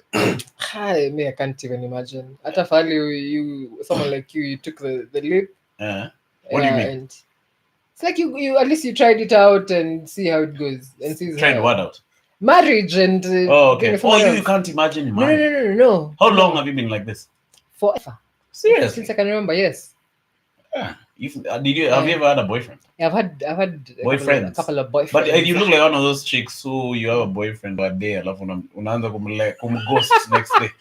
I'm like, Chiki, Nduta, Maze, you're hurting me heavily because the thing that we did, me, I felt it. But now you're not picking up my phone call. You're blue ticking me. Nduta, you're hurting me. Chiki, I have to tell you. Chiki, you listening to that voice, no, Chiki? Then you go back to listening to some Robert. Chiki, make me do it. The time a guy is a hearty coco in wrong guy. He's up at the hovel with Bashir. Chiki, madem ni mabitch. No, ni mabitch. Kuna mani mwana madedi. Ni mabitch wote. Andrew Kibe alisema that tuachane madedi. Madem, see madem madedi. But there's some truth to that. Ghosting, eh? I knew it. This is a ghosting chick. Chezeni na mpepe hapo kwa ghosting. Help me ghost. How many guys have you ghosted? Do you know, I don't ghost per se. Like, I don't go and don't say anything at all. Okay. I just do the cowardly thing and like text on the phone. So, but do you say, you just, there's that ghosting for gradual slow death. Yeah. So today we were chatting, maybe we go, we have a good time, maybe we smash or something of the sort. Then the next day, like, hey, how are you doing? Check, no, I'm fine. Yeah, Then one after a word. while, yeah, then the word. words keep reducing to all the way to K. Check it, how are you, K? Taking K. K. Ah, No, I wouldn't go as far as doing K and writing GN for good night, but I know, right? IKR. IKR. Check it, IKR. Check it, that was an amazing night. Check it, IKR. Check it. IKR. IKR.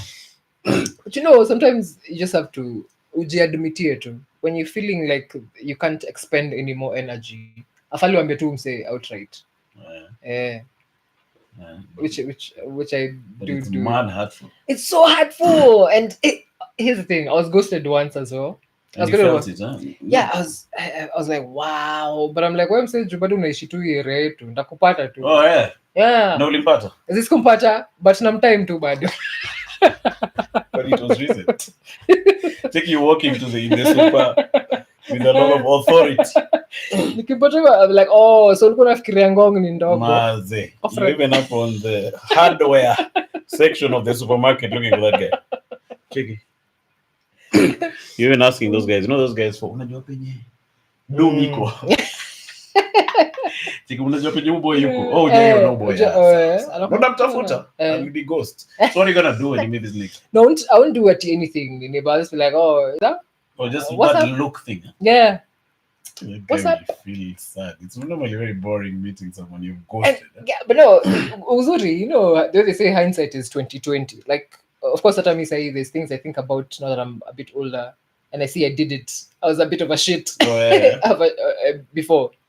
So say if something you see that you did that is not what you are right now, you own and to confess at home. Say, yeah.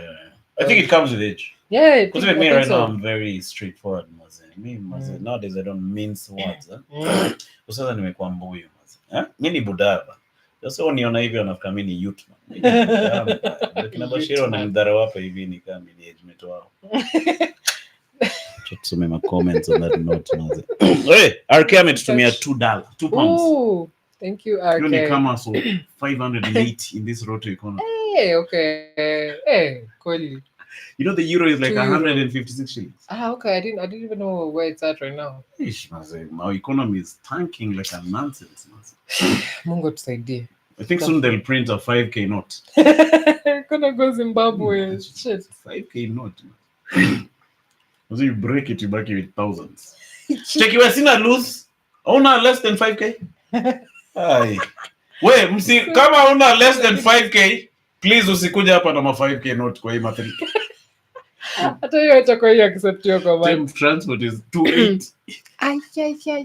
From Ronga. Hiyo labda Ronga. Maze. Things are thick, Maze. Wait. Shout out to you, RK, Maze, for that £2, Maze. If you guys want to support this pod, Maze, Chezeni na Mpepe. Mpepe. What other thing can you say apart from Chezeni na Mpepe so that guys send money? Maybe I should have a chick who twerks all the time when I'm announcing money. Yeah. Oh, check it. Chezeni na Mpepe. Check it. $2 kingia and a twerk. Check it. Those chicks who move one butt cheek at a time. Check it. Ooh, unajua ni athletes. They're pretty much athletes. Isolation. Why don't they have like some Olympics for this isolation? Do you know if they did? For real. Sometimes they even move like this. Well, ushajaribu kuisolate. I say, when I'm the king of cakes. Oh, you're waiting to Take it easy. There may be someone watching who thinks I have that skill. Umekatana nguvu. Chimani Manu. But I've never really tried, Mazi. Maybe one day I should try. No? Maybe tonight after the project. Una dancing ukiwa solo mona. Nitafanya take. Sawa. Check Nduta, but they can actually move the right buttock. Oh, you're sleeping right now in the coordination. I'll take you over story. It's a story to remind you. Yeah, so. Okay, can I tell you question one? Okay. Oh, you're ghosting me. I love to tell you Bashir. Check the Bash. Ujaf kanai. So check here. You have to start with introduction kabla uingie. So tulikuwa na stories za kumove mabachik na uliocheo part kwa live. Moja. Which I even knew how to do it. I would do it all the time. Money. Yeah. Ooh, if I knew how to do it, I'd do it. Yes. I think they train for that skill. Yes, you train, but there's also some innate skill that you have. Oh, there's some who have it. Yeah, some who just have it. Yeah, there's another day I was in a strip club with a man who in Kisumu. Okay. There's a chick who was doing that. Check me in a man, check. Man, alijikutaje huko. I think it was like 6 in the morning. Wow. We're supposed to be in the rooms, man. Churchill ametulipia ma room, man. You watching strippers at 6 in the morning. Check that chick. But she was getting a bit tired. Yeah? So it was 6 in the morning. What do you mean? Nyeta nimemkalisha hapo alikuwa amaliza shift. Towards morning the movements were getting a little less intense. Check it. Wewe fanya venye uko unafanya 3:30. Less enthusiastic. Mlikuwa mnamgema nini? Kama mko. Mnamgema budget tight. You guys lumbering one beer. Check man, you know my mother doesn't know that I frequent such illicit places. You know, he got an accent because he was a bit drunk. Oh. Normally then. You can say the what you're trying to say. Where bana? Nani ako hapa in the building? My mother. Entertainment hub. Anasema Manu kinabasho nadhani we ni rika yao. Bana. Anolafuna anasema Manu, your next is seated right next to you. This guy is hooking stuff. Okay. Anolafuta hiyo ndio umeona These guys are now hooking us up yetu yote. Check me Nduta ni aje. Wewe Anolafula alisema. Yeah, Anolafula from the pod. No, please stop texting me. I know, right? JB amesema Nduta atakuvunjia roho. You look like you can break someone's heart with your I know rights. Check it, I know right surely Nduta. Oh, hakuna network utanipigia. Yeah. Check me calling back. Wait, what dem nika alini ghost. Aliongelea kwa pod lakini sikuja wako serious. Unaenda kurecord video ya cakes. Itabidi sana Bashira amechukua hiyo app. The king of cakes in Ronga. But Bashir will really penyesha us in this podcast. Because now me, I'll stop shooting this pod and I just produce his cakes video. Yeah. Cheki Bash, lazima tu shoot video leo. Wewe jamaa South Africa asha shoot na amepost mimi. Si hatuja post hata moja. Haya, amka na kama. Hey, we love money as going forward. Wait, someone has sent us a super chat over here, And to tell you coming for this shows, guys are changamka mazi. Bright anasema ametuma Sombex. Nice. Hiyo ni kama 1 point something dollar. Thank you. Bright was it. Cheers, man, for that 200 bob. JOB anasema Manu hiyo tushasoma. Geoffrey Ngugi, my buddy, is saying watching Andrew Kibe ni kujitoa uoga. Yeah? We scare story. But you know, but Andrew Kibe's channel is a man's channel. So maybe you guys don't just because may think that's how men talk in bars. Yeah. Men have a lot of banter which they don't really mean. It's because they're in a free space. Your girlfriend is not around or your wife. So you can vibe freely. But now when you go home, you're not that guy. You're talking about. In fact, guys lie quite a bit to each other in the bars. Yeah. Chicks only come dish 5 hours continuous. True. They be saying shit like that. Chick me driving home. Chick I'm selling dish for 5 hours continuous. Bro, shit. So this guy talks the way guys talk in bars. But now, which is not really online. Which is why now I say shouldn't take it to heart. Yeah, it has some good to it and some bad to it. Yeah, you know, Namanisha. He could do really well if he was therapizing dudes. Yeah, as opposed to talking about bitches and shit. Yeah. Wait, bana. Nani sent us some money, This guy called Jim Neriko. Ametuma 150 bob. Thank you, Gene.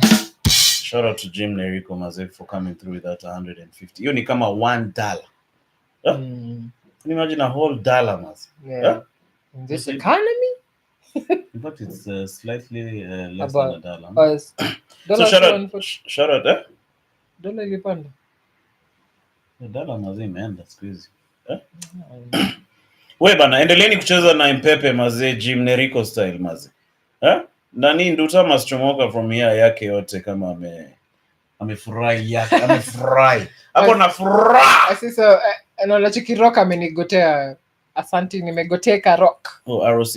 Yeah, ROC. We bana, so let's talk about your nini kidogo, because you went through a rough time mazee. How are you doing, you as an individual? Are you just healing? Is it too soon to talk about it? Here's how I can put it in terms of saying it's too soon. Unajua kama mtaani, you'll find like my mom keeps asking, oh, mkwaje, my sisters, my bro. I'm like, you know what? Me, if I'm able to put one foot in front of the other, I'm fine. But otherwise, I can't say I'm fine, but I'm not. Okay. I'm like, don't worry about me. Mm-hmm. That's what I mean. But it's still very strange and just sad. Everything I see at home is just reminds me of my dad. Yeah, everything outside. I know that feeling. Yeah. And then I you know that feeling for you see, like right now we are here, we are checking. And then now when you're leaving or when you're sleeping, then you wake up, then you remember, you're like, shit. Yeah. It's like sometimes you forget and get into another world. And then now you come back and and you're back to which is why I take this. I really enjoyed, coming outside, because hata before father ago sikuwa natoka mtaani sana. Oh, for real? Yeah, the time I tapered from comedy for a while. Oh yeah. I wasn't coming outside, so I figured, you know what, let me be outside. Let me just hear other things. Let me be outside of my head for a bit. That's why I like ukiniita, I'll be like, yes, I will. Okay. Tokea. Yeah, because it gives you give me the chance to. Sorry for using that break. Yeah, but yeah. The pod was like that for me, because when my mom was sick, I was starting out this pod. So initially she was just sick, and but she still welcomed my guests, Kina Rapture the scientists. Yeah. Cheki sasa leo mnafanya hiyo show yenu. She was like, honestly the first sponsor of this podcast. Yeah. Because number one, she let me use her house.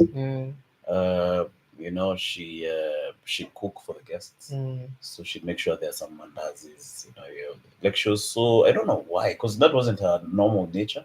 Yeah. She was very tough and very critical of me, especially. But she was just commanding me to do a couple of things which she thought I haven't done. Yeah. So how she just embraced this pod was quite interesting. So she'd make sure she'd ask me, so nani anakuja leo? Oh, huyo na mulikuwa mna act na yeye huko Churchill. Or mna act. She never ever knew what the heck standard is. So she'd come, guys, we do the pod and achomoka and make sure kuna kamandazi when she leaves. So it's interesting how the like that trajectory, I could just see it pole all the way till now. We couldn't do the pod in the house because she was unwell. Yeah. Where was I going with this story?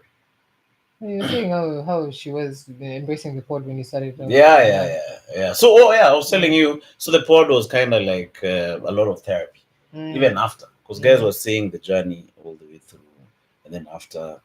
But you see, the way a mother is an important part. They you know that theory that Chris Rock was saying. You're saying the people who truly love you are, for men, are your like you're saying in Western society. Okay, he didn't say that, but he said men are less important than dogs. And something like that. I'm butchering what he said. I don't know. I'm not remembering because I was watching the other day. Yeah. But his point was like men are not really loved. Oh yeah, he said men are only loved on the condition that they provide. Oh, okay. I have heard that. Yeah. He said they're only loved on the condition that they provide. So somebody in the comments wrote, "But your mom can love you even if you're not providing." Yeah. So I remember now after my mom passed on, we were shooting the pod. Then I came back to try and shoot again in the house. Immediately, my bro like, "Why is this guy shooting?" There was that fracas. Yeah.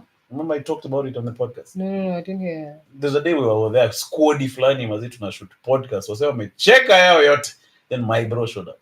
He was like, hey, so he went and wrote on the group, this guy is bringing strangers to the house. That's the day I knew having a mother is important. Yeah. Even when it happened again as old beamers. Oh, okay. But now I have to start looking for my own space. So I've just said all those things to say how time, sweet Jesus. That's all I'm asking of you. You want me to continue? Give it a strength. I didn't even know all the stanzas. But this Lack has deleted a message. What the heck was that? Unafaa kuweka chat. Yeah. WhatsApp GB. You don't think? No. It shows you. There's another WhatsApp called WhatsApp GB. So even if you delete the message, it's still there. It's still there. I don't know. Check your chick reading the Tukana you Tukana the Maze on the chat. Check it, bitch, then you delete. It's still there. Check it, so you called me bitch. So Shadrach and Sema straight out of Meru Kisiangani in it. Shadrach is watching from Meru. Wow. Meru. I think that's the first person I've had on the pod from Meru.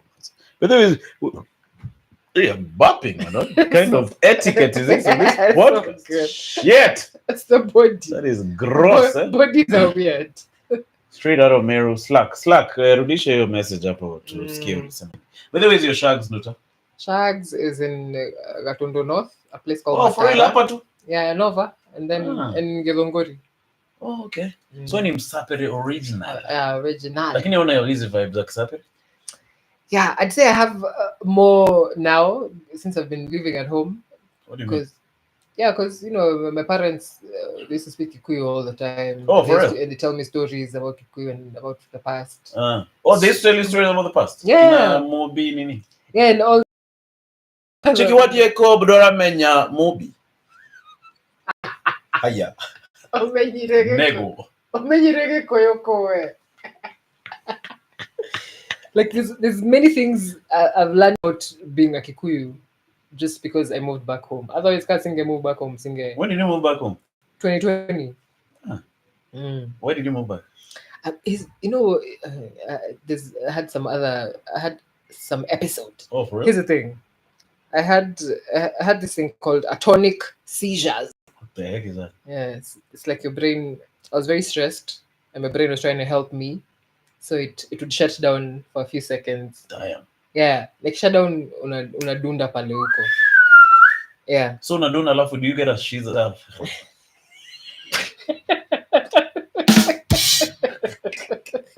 No, I said that on purpose. Yeah. For real?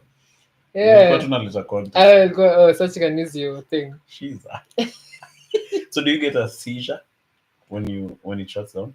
Is it like you get the seizure? epileptic? Yeah, it's like an epileptic seizure, but only this one, it's not like you're shaking or convulsing.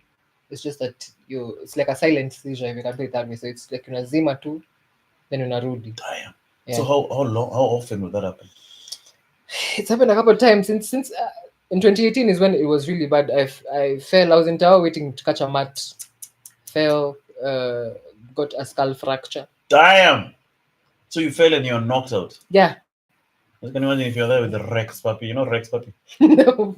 Huh? No. You don't know Rex puppy? No. He walks around tower and takes videos of guys. You've not seen that guy? Oh no. He comes, you're on a line in tower. Oh, he just does joined. a video. Yeah. Selfie.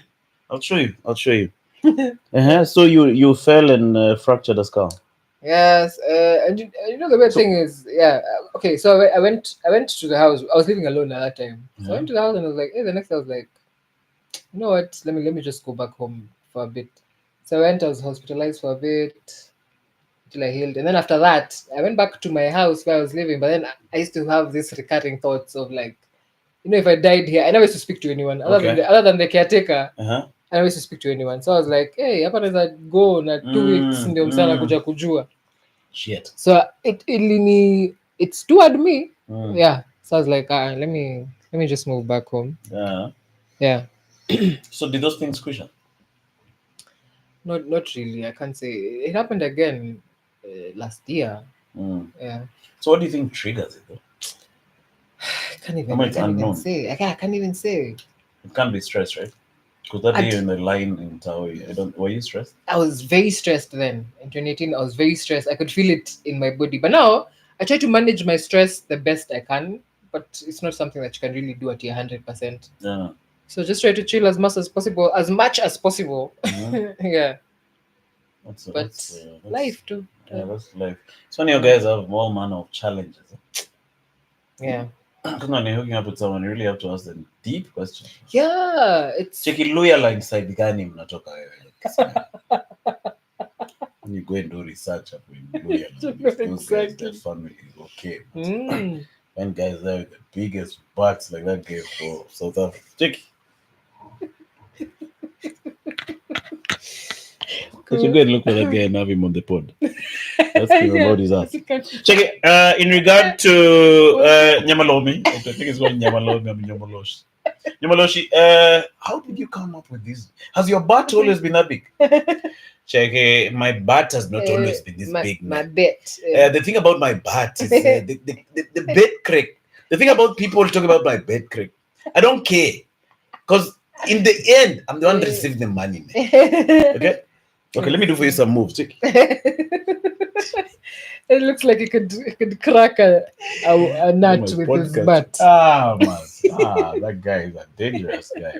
But shout out to that guy if he's watching. Hey, do you know how much discipline you have to have? No, but those squats are rough. Yes, serious. Have you ever tried them? No, maybe once in my life. I mean, my butt grew just by watching. Check me. Shit! It looks hard. Feel your knees. Check just... wearing this.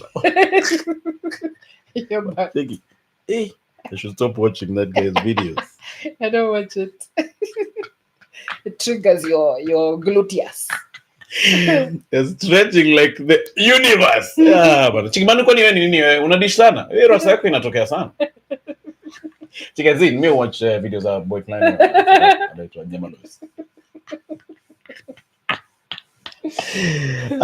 Maze. Hiyo goti ya Manu inafanya anaka Babu the comic. Which goti you? I agree. Yeah? I agree. Yeah. But why did that Baba leave this thing? Yeah, I thought one ulimwambia yaache deliberately. I don't know why. Kumbe sio ulikuwa umemshow. Shiki msasha delete. Tushaisoma bro. Soma. We've already saw. Delete. But who the heck is Babu the comic? Do you know that cartoon called alikuwa anachora, I think anachora cartoon kwa gazeti ama Babu. Oh, the comic strip. Yeah. Oh, okay. But you're still drawing though. Are you still doing artsy stuff? Yeah, when I get the chance to do artsy, do you know at the moment what I've realized I'm doing a lot of ignoring things. Mm-hmm. So I'm mostly just on my phone, just watching things or taking a nap or just doing the things that need to be done, like cooking and mopping. I'm really trying to avoid social media for about a month. So the only reason I'm on it time after time is because I have to post videos and stuff. But Instagram and scrolling through it, I'm trying to avoid that for a month. I'm detoxing. Yeah. Do it. Especially these Instagrams of people posting what they are doing. Yeah. Like me, I wish my feed would just be things like animals, maybe art, such stuff. Yeah. But just get random guys smiling. Yeah, smiling, like, posting so their huggers and shit. Like, how often do you smile that much? You don't even taking a picture and smiling. Already you shy. That's fake already. Am I on a bed taking a photo? Why are you always near a bed? Check it like just take a picture that way. Yeah. So you're saying you're not doing a lot of drawing. You're not back to your art stuff. Oh, actually, but okay, I've been forced to some extent. Kaka kuna boys fulani pia kwa ameumia alikuwa hosi Msewanduzi. He got an hurt. So and then I had a t-shirt that I was supposed to do for him. T-shirt Haile Selassie. Pia ni mse wa rubber dub. Yeah, on. So I had to do it because now he was like, hey, I'm coming back home like in a while and I want to be able to wear that t-shirt. I was like, okay. And got to all this time I procrastinate to naiona tunasema ndaifanya. So I just had to do it. So I think that's the one artsy thing I've done recently. So what do you think? Are you going to force yourself to get back in? It's not even forcing per se. If something comes up to me and I have the energy to do it and I have the things in front of me to do it, I will do it. Do you make a living from your art stuff? I do, but not very well in recent days. Oh, okay. For obvious reasons? But mostly I'd say moving back home had some cons as well because I had to do a lot of work, a lot of child work at home. which takes away from the time you put into your art. Yeah.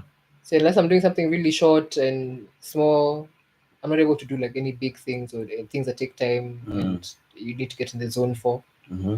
Yeah, because there's a lot of girl child work at home. Oh, for real? Huh? Yeah, yeah, which is another thing that Mopping the is, freaking leaks.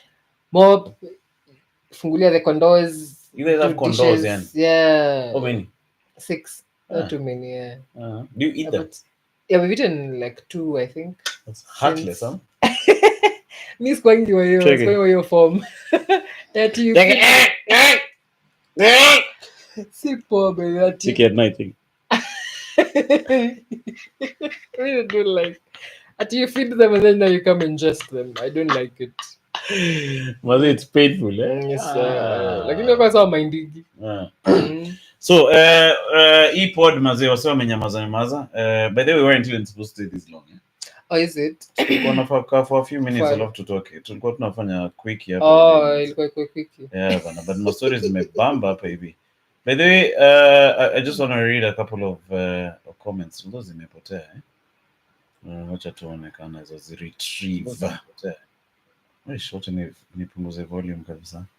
How do you like the way we've improved in terms of technology? Yeah, I like that you pretty much have everything that you'd need for a successful pod. Yeah, now we have our phone is over here free to interact. Check in person. Guys, it's an in person. You check wouldn't know after until the show. then. Yeah. Check after the show. To check. Check. Shit, no one has sent that down. Thinking Bashir looking at me with a hope. Check it. They find that. Check my mama there. Kuna mtu alituma ndio pole. Wazee. So at least now we can know even before the pole. Yeah, that's no one has. You manage your expectations. So we've grown. We have this lap divorcee which is coming through nowadays. Yeah. We use the divorcee to broadcast.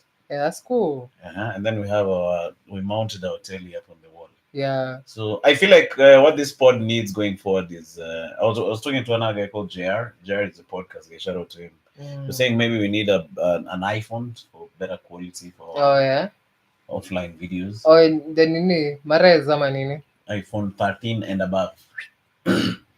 Check me flossing to chicks with my podcast phone, which guys have donated. What's your number? Yeah, I'll just put it in. Oh, you phone. Also have an iPhone. Let me just airdrop you my poster. Yeah, I'm on a pod. No, Kissing Any Podcast is the name of our pod. You have to say our because you can't say my. So you look like an organization. It's a whole, it's an outfit. I remember when I used to register those, that you register a company, then you're going to pitch an idea to another company. But you're a briefcase. Yeah. But now you go there and using the word our. Check, our vision is to be the premier provider of graphic design in Nairobi and East Africa and beyond. It's just you. So I tell you what I used to do those days. I used to have this girlfriend. So we'd go, this idea of a phone. So we used to go to a phone booth with her. Yeah. Okay? Yeah. So she'd make the first call for me. Yeah. Chiki, hello, I'm calling from Creative Concepts. Just hold on for Emmanuel. Check me. Hey, hello, how you doing? No, I'm just following up in regard to the design work that you had given me the other day. All right, thank you. I'll call you tomorrow. Thank you. Okay, but that was so much nini. Yeah. Hey, Mazee, I was not joking. Hey, that chick did things. There's a time we even got a deal of doing advertising at Sari Center. Hey, those guys thought I'm a big advertising company. Came up to get from the booth. Chicks, what are we going to do for you, young man? Is we want to make you rich? We're going to give you the whole food court. Check me. Okay. No, we are very. We are capable. We are very appreciative of. You can't say appreciate. You say appreciate it. Ish. I'm killing it. Check, I like the way you said appreciate instead of appreciate like normal Kenyans. We are giving him the deal. So that chick, so those are the tricks we used to pull, but it look like we are. Hey, that was really for real. I could take some of those tips. A big comeback. Yeah, so our pod, your pod is our podcast. No, check, our podcast is it reaches a global audience. We have guys from locally as far as Meru and globally as far as down under. Down. Ish, mazi marketing, mazi. Regionally and internationally. There's this animal. It's, I don't know if it's in Australia. It's like a small, tiny animal. Mhm. But when it gets scared, it runs towards you. So it lifts itself up like this, and then it has skin over here which it flares like this. Yeah, to make it fly. Yeah, so it's not fly to make it look more menacing. Oh, okay. So it can't do much to you, but it runs towards you like this. Oh, with that looking skin, menacing. Yes, indio. So you run away thinking you're gonna die. Yeah, it's just too high. A weird munyama. Check, hey! That was genius though. I'm not sure. That's how me I used to pose up kwa Didi. Like maybe many guys in Nairobi are posers, by the way. Yes, sir. It's like the capital city of posers. Yes. Yeah, I'd say yes. Yeah, we all pose to some extent. There's a comedian pal of mine who used to have a khaki. Check, no. So he's holding the key. Points with it. Yeah, but he's pointing with the key. Tap the table. Check, no. You can't offer me 65,000 surely, bwana. Cosmos. Sasa hiyo mafuta ya gari nitawekaje? Ukinipe 65. Fanya hivi. Fanya 120. Kwa sababu at least 20 nitatumia kama mafuta. That's some posy Alafu Cheki Cosmos. Damn, this guy has a car yenyewe tumuongezee pesa. And it seemingly used to work. You know it works. Yes, it does. Like I'd say, like for example, if I went somewhere wearing this, I'm gonna look like I'm already posher than I am. Yeah. Because your messages are coming on your phone. I had this joke I was writing about how these gadgets are becoming too many. Yeah? So now you have your phone, right? Which gives you a notification. Right? Then you have your watch, which notifies you about your phone. Yeah. So you have another one which you wear on your ankle, which notifies you about the message on your watch. Yeah, it's gonna be. Check it, shit! Hey, you got a message? Hey! I'm so aggressive. I'm aggressive when the circle lappy. You know, like it comes in handy depending on what. Like you see, this is easier for when you just want to see the time really quick, and when you're counting your steps. But why are you wearing that, Maz? Chick style. Yeah, if I put it over here and I'm walking, I'm gonna hit it on so many things. Oh, is that why you're wearing that? Yeah. Do you remember the chicks used to wear their watches? Yeah, like this. Are you sure that's not the thing? That's not the thing. I never. When I used to have a watch, I never used to chicks. write. No, it is 9:45. Like what the heck was that? I know you're looking Who told dainty. chicks to do that? You're looking dainty and fragile. Chicken, no, it's 4:30. Me, I put it here so I don't hit it when I'm walking on this side. Hit it where?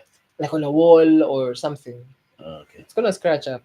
All right, shout out to the smartwatch, Maze. You guys are killing it. Smartwatch. I think I'll also have to buy a smartwatch. Wait, wasema amenyamaza hapa kwa Mpepe. Nilikuwa nafikiri tutafikisha hata kama nika 5 quizzes. Oh, kafa any time now. But now we only have 150 bob. So we need how much? To take some 4,000 in what? Maybe we should reduce our goal. I think so. Maybe we should go for a smaller goal. Maybe I should give some motivational speeches. Checking in life, sometimes you have a very high goal. Okay? You have to take life step by step. If your goal was 5 quizzes, for example, go for 2-5. Yeah. Checking me, go for 2-5. It's better. It's better than if you're not eating 2-5, check. Should I go for 12, 22? 12.50. Should I go for 12.50? Because now even 2-5 I think. So let's see if we can fikisha hata kama ni half of that 5 quizzes kabla tumetoka hapa. I know where it's. Kabla rudi Ngang. Do you think we should wait for Bashir to come through? You think he's gonna make it? He was in okay, not for the podcast. Yeah, not for the podcast. But it's midday right now. Because if he comes and then if he's teremka into Rongai, situende hivyo ndio ukoe karibu na Ngang. True that. At least kesho asubuhi tuingie tu Ngong direct. How's it like? Is it really cold over in Ngang? Yeah, it's cold nearer the hills. You know, us guys, where we live is not Ngong town per se. How long has your dad lived When did you guys move there? When did you move? I moved there when I was 7 days old, so I've lived there all my life. Shit, Yeah. So you guys were like one of the first guys in that place. Yeah, one of the of course kuna wale wa Masai wa Riji wa huko with the big. So your dad bought from one of those Masais. Yeah. Okay, bought from one of the guys who bought from Masai. So it must be a big place. Yeah, it was big-ish to begin with, but you know now life vile inakupeleka unakata hivi kashunje unapeleka watoto shule unakata hivi mtoto anagonjeka. Yeah, but so what did your dad used to do, if you don't mind sharing without kama unataka vile uniambie tu I'll just be like you know, but my dad nini niku top it up. Check, my dad used to be an accountant. You can do it from there so that yeah, tusibrandia wasema. Mimi na locha nionekana tumepisha takani. So tani. Sasa tumepata 150. Yeah. Nini mbaya? I'm just kidding. Oh, is that? But it's funny how we have so many guys watching us. This is quite humbling. Yeah. Can you imagine guys just spending their time watching you? That's what I mean. It just bombards me every time I come here. You know, when I started this pod, I used to do a live stream solo. Hey. So I used to have like just torturing yourself. 8 guys watching. Huh? You torture yourself by yourself. So we used to have a really small community. I was in Kitty. I just lost I'd rather quit from my job. I didn't know what to do. Yeah, I watched that when you spoke about how your job went. I think I watched Ikonini maybe. Yeah, man. So I didn't know what to do next. You know, I'd been at the job for quite a while, so I'd lost my contacts for my graphic design deals. You know, then I'd sold myself to this media thing. So I'd do those live streams up in the house, in Kite. I was finding 8 guys watching us, which was not bad because it was like a small community. Yeah, but obviously you want more. Yeah. You get what I'm saying? So now when I see or when I fungua this thing and find, like, now we have how many guys? We have 43 guys watching. That's crazy. Hey, bana. Huh? It's 43. And you know, one day we'll be having like 1,000 guys watching. One time. Yes. Hapo ndio kiburi itakuwa imeshika yangu yote. I love a David Mashari accent yangu yote. Check it. In regard to podcasting as a career. Career. Maze, I'll just be hugging Maze with the... I usually skip this part. Which part are you talking about, bro? Biggie amesema nimecome through na $5. Ooh. Shit. Biggie Maze is one of the biggest guys kwa hii pod Maze. Cheers Biggie, tumeshukuru sana. Kiansimire Oroni. But Kiansimire, where are you from, by the way?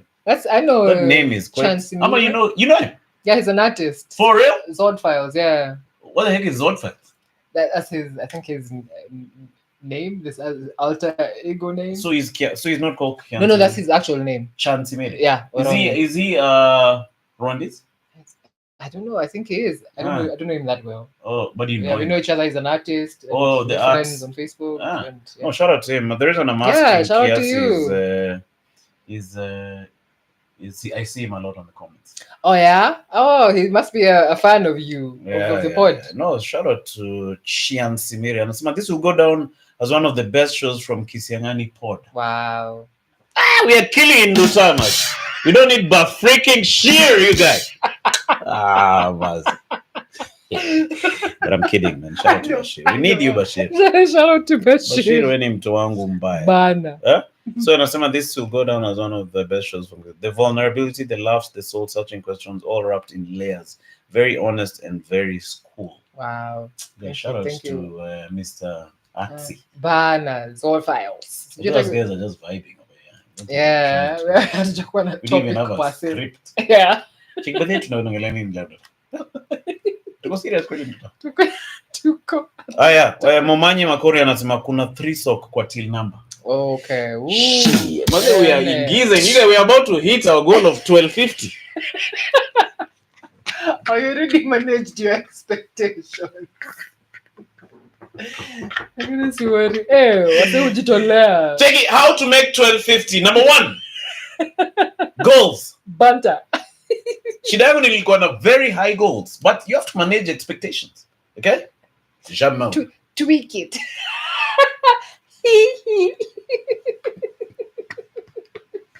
I love you. Chicky Biggie, I love you. Thank you. Thank you for the $5, Biggie. I love you. Jamais. It's all in love. Shout out to you guys, mazi. Hiyo threesome imeweza sana. Who else's comments haven't I read? Slack. I don't know what Slack means. I usually skip this part. Ama labda tukiongelea hizo ma story deepest. Oh, I don't even know. So unasema buda yako mazi alikuwa I think tunaweza fikiria 5 quizzes by the way. Ama unaje? What do you feel in your instinct? Yeah, let's carry on a bit. Yeah. So they say aim for the sky. So let's aim for 10 G's.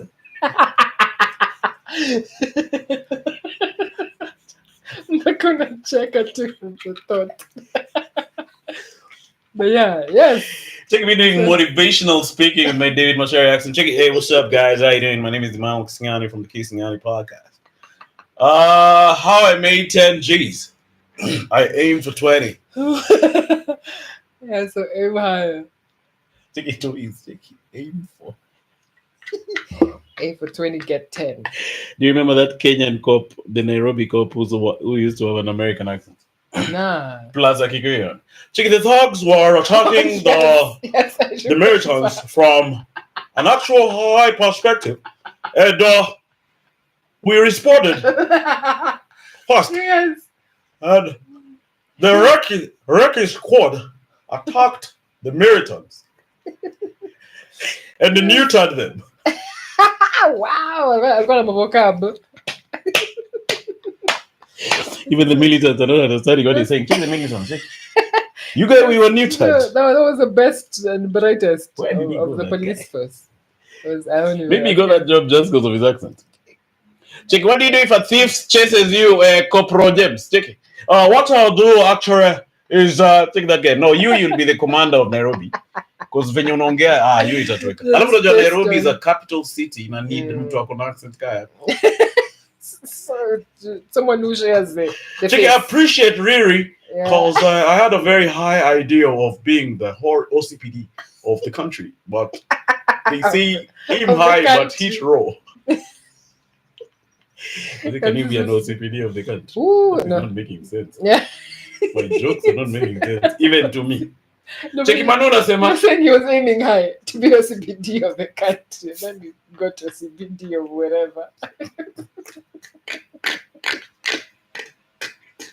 Of Nairobi. That is damn shit, Maz. I need to change, Maz. It's okay. Skia, Slack anasema relax, Manu. 43 views is still a good number. You can feel in excess a super metro. No, but we haven't said nini. Ayo, but then ni excess. Ndio nikali, acha tumtandikie hii. But then wase wengi Super Metro imejaa iko na excess. 33. No, ana 33. Kwa sasa tuko na 47, tuna excess. Any excess mob sana. Sisi tumefinyana hapo kwa mlango.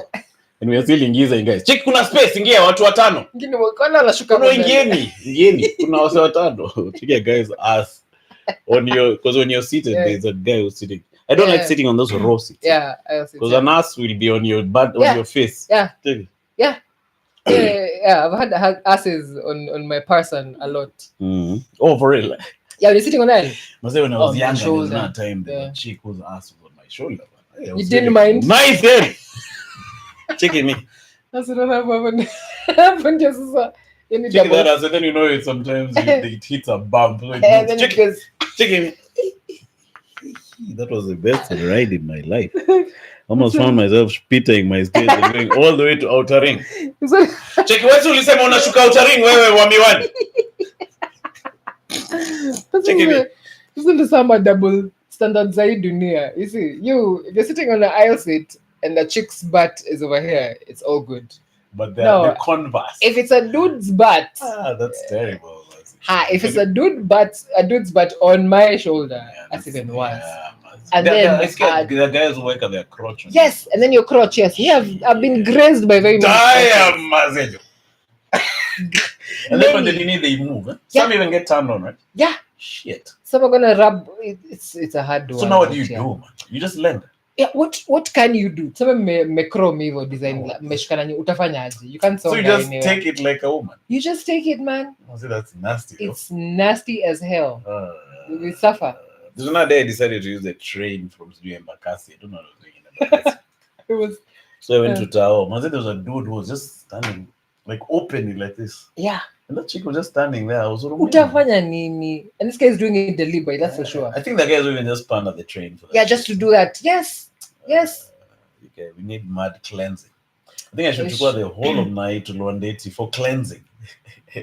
Cheki sasa mutachitip ndani ya maji mara 5.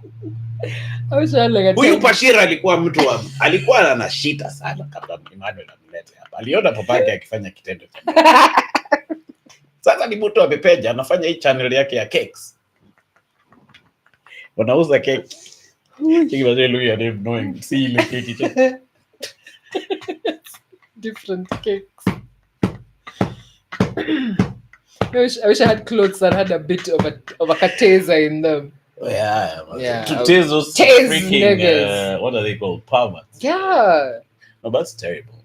That's why when you get out of public transport, it's actually a blush. Yeah, it's a blushing. Skia, Bashir cashing strays, that is Bazaar karibu sana. I haven't seen you in a minute. Wacha tuone hapa kwa Mpepe nini happen mazi. Naona ma message hapa na pale. Mazi, our guy Blaze, mazi. Blaze has come through with 5 sock. Imesema hata imenitumia message. Imesema good day.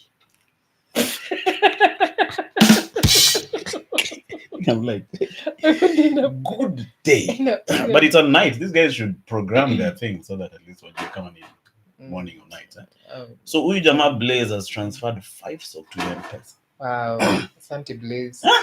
Bana. I think my ex is watching this thing. Okay, see who you ex with again. No, you study my ex. Your ex one removed. Mazi, cheers Blaze, cheers for that 5 sock. Mazi may come through yake yote. Our guy Tom has come through with your $5. Yeah. Mazi imeingia yetu yote. No, tutafikia hiyo 5 ngwizes. I think I have hope. Yeah. How are you feeling like generally? Me, just based on how the numbers are looking. Hivi karibuni it's gonna. So tunaweza fikisha 5 ngwizes leo. You can tutafika leo lakini eventually kutakuwa na show itakuwa inafikishaga. Oh, okay. Yeah. No, but sometimes randomly inafikanga. Somebody can just call you and tell so, you they want to sponsor a show. And but they want specific people in the show they are sponsoring. Okay. Like there's a guy who sponsored a show that I'm supposed to do with the Rahab. The comedian. Oh, Ray. Yeah. Oh. Okay. Ray. Yeah, that chick. Okay. Yeah, but I'm sure he'll call me tomorrow morning. Okay. Check away. Episode yangu ya Rahab iko wapi? Check me skia. Kenye li happen. So no, but this pod has taught me a lot of things about building communities. It's more about building a community than anything else. It's even bigger than really looking for subscribers. Yeah, that is low end. Or you're getting famous off of it. Yeah, true. What you're doing is you build a very strong community, and then now, like you're more than just looking for someone to hit the subscribe button. Yeah. You're more like some little family of sorts. That's what I would say when I'm doing my David Masharia accent speech up in Westlands Primary. Check it. Something beyond getting subscribers is actually building community. Let's write the word community. Checking me, my ass shaking while I'm writing community.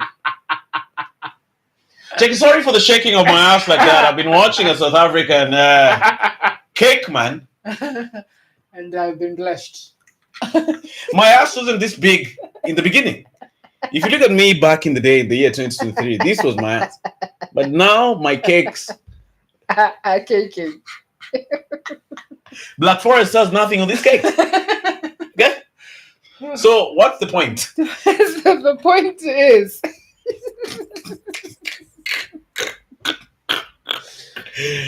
How come that thing is not showing our video? Man? Yeah, I've seen it hang like that for a bit. Wait, Nduta, I'm tiring you out. No, it's all good, but you know, time yenyewe imetembea. Time imeenda sana, lakini wacha tuone. Maybe let's try and fikisha hiyo 12:50. Why is it? But should I stand up there to try and let me do it. No. Why is it doing that? Ongea na wasiki. You refresh it. Mimi sasa sina kitu kusema mimi. Pasi. Ongea tu jina. Naitwa Nduta. Nimetoka Ngong. So let's wrap it up by talking about what's happening in the comedy world. I think by that time we'll target But then again, our target is also some good time here, I guess. True that, and it's been chill. More than those things. So yeah, there's a show I'm panging with Doug this coming weekend. Cheeky. It's called the Nairobi Comedy Weekend. So it's happening at Cares Organics this Saturday. So I was targeting a very mature crowd. I don't know if they're going to come through or not. Tickets are moving a bit slowly. But I feel like that's because last week there was a lot of comedy happening. Yeah. So I have a week to sell 30 tickets. So if you're in Nairobi and you want to come check us out, it's going to be me and Doug and maybe Bashir hosting. Oh, okay. So then eventually I want to start doing podcast events like Upward Unseen. Because I see so many podcast guys coming for comedy gigs. So if you can put together maybe 40 people, we do a live. You see, like the way we do podcasts here, we just do a live podcast at maybe Unseen, St. Austin's Theatre in Braeburn. Yeah. So if that can happen, maybe once in 2 months initially, once in 3 months, that can be cool. Yeah, that is cool. And then as we have the advantage of we're also comedians, so we can also get on stage and do jokes. So I think we are on to something. Yeah. Obviously, you have to be coming to those events. Now that umekuwa mama wa iPod.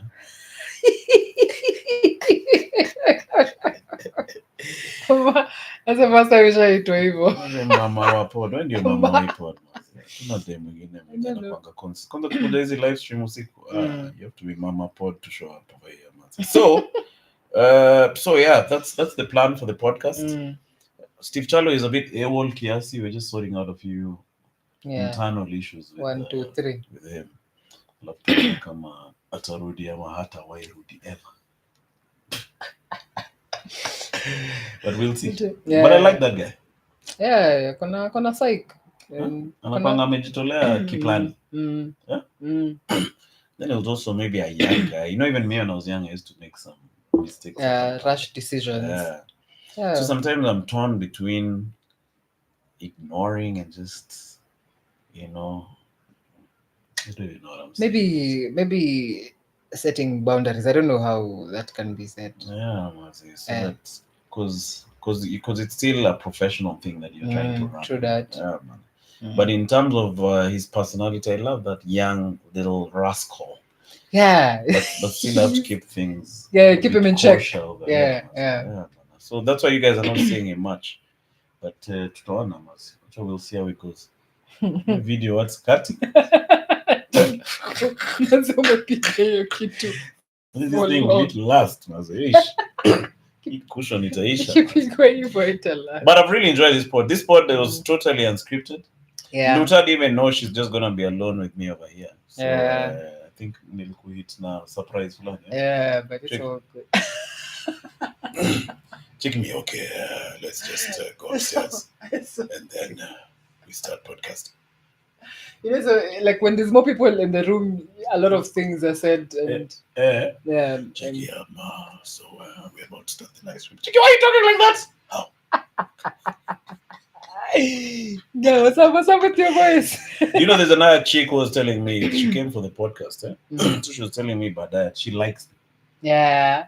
Did I tell her that? No. So she was telling me she likes me. So I'm like, why do you like me? Then I said, unajua mwenye nilikuja podcast yako. Hakuna kitu ulijaribu kunifanyia. Cheki mimi. So I'm asking her, what kind of guys do you hang out with? Cheki me immediately a chick you don't know coming to your podcast. Cheki. You shouldn't do that, did he? No, I think there are many weird. Yeah, there are hongos like that. Yeah. Just assume if you're just in a space with someone else, you have to do something. Mazecho. Na si lazima. So that chick, weirdly enough, now, how she said liking me because of that. Yeah. Telling me that I'm a nice, mature guy. Yeah, you didn't do nothing. I'm saying mature. Check him.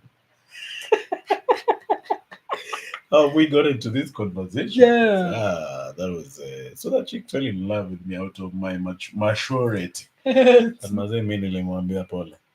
Check in a mature way, pole. Mimi nilikuwa tu nafanya pole. Alimvunja roho bana. But that was nasty. But I think the percentage of weirdos are many out there. Yes. There's a friend of mine who offered to take his friend's daughter to church. Actually, his friend has a couple of children.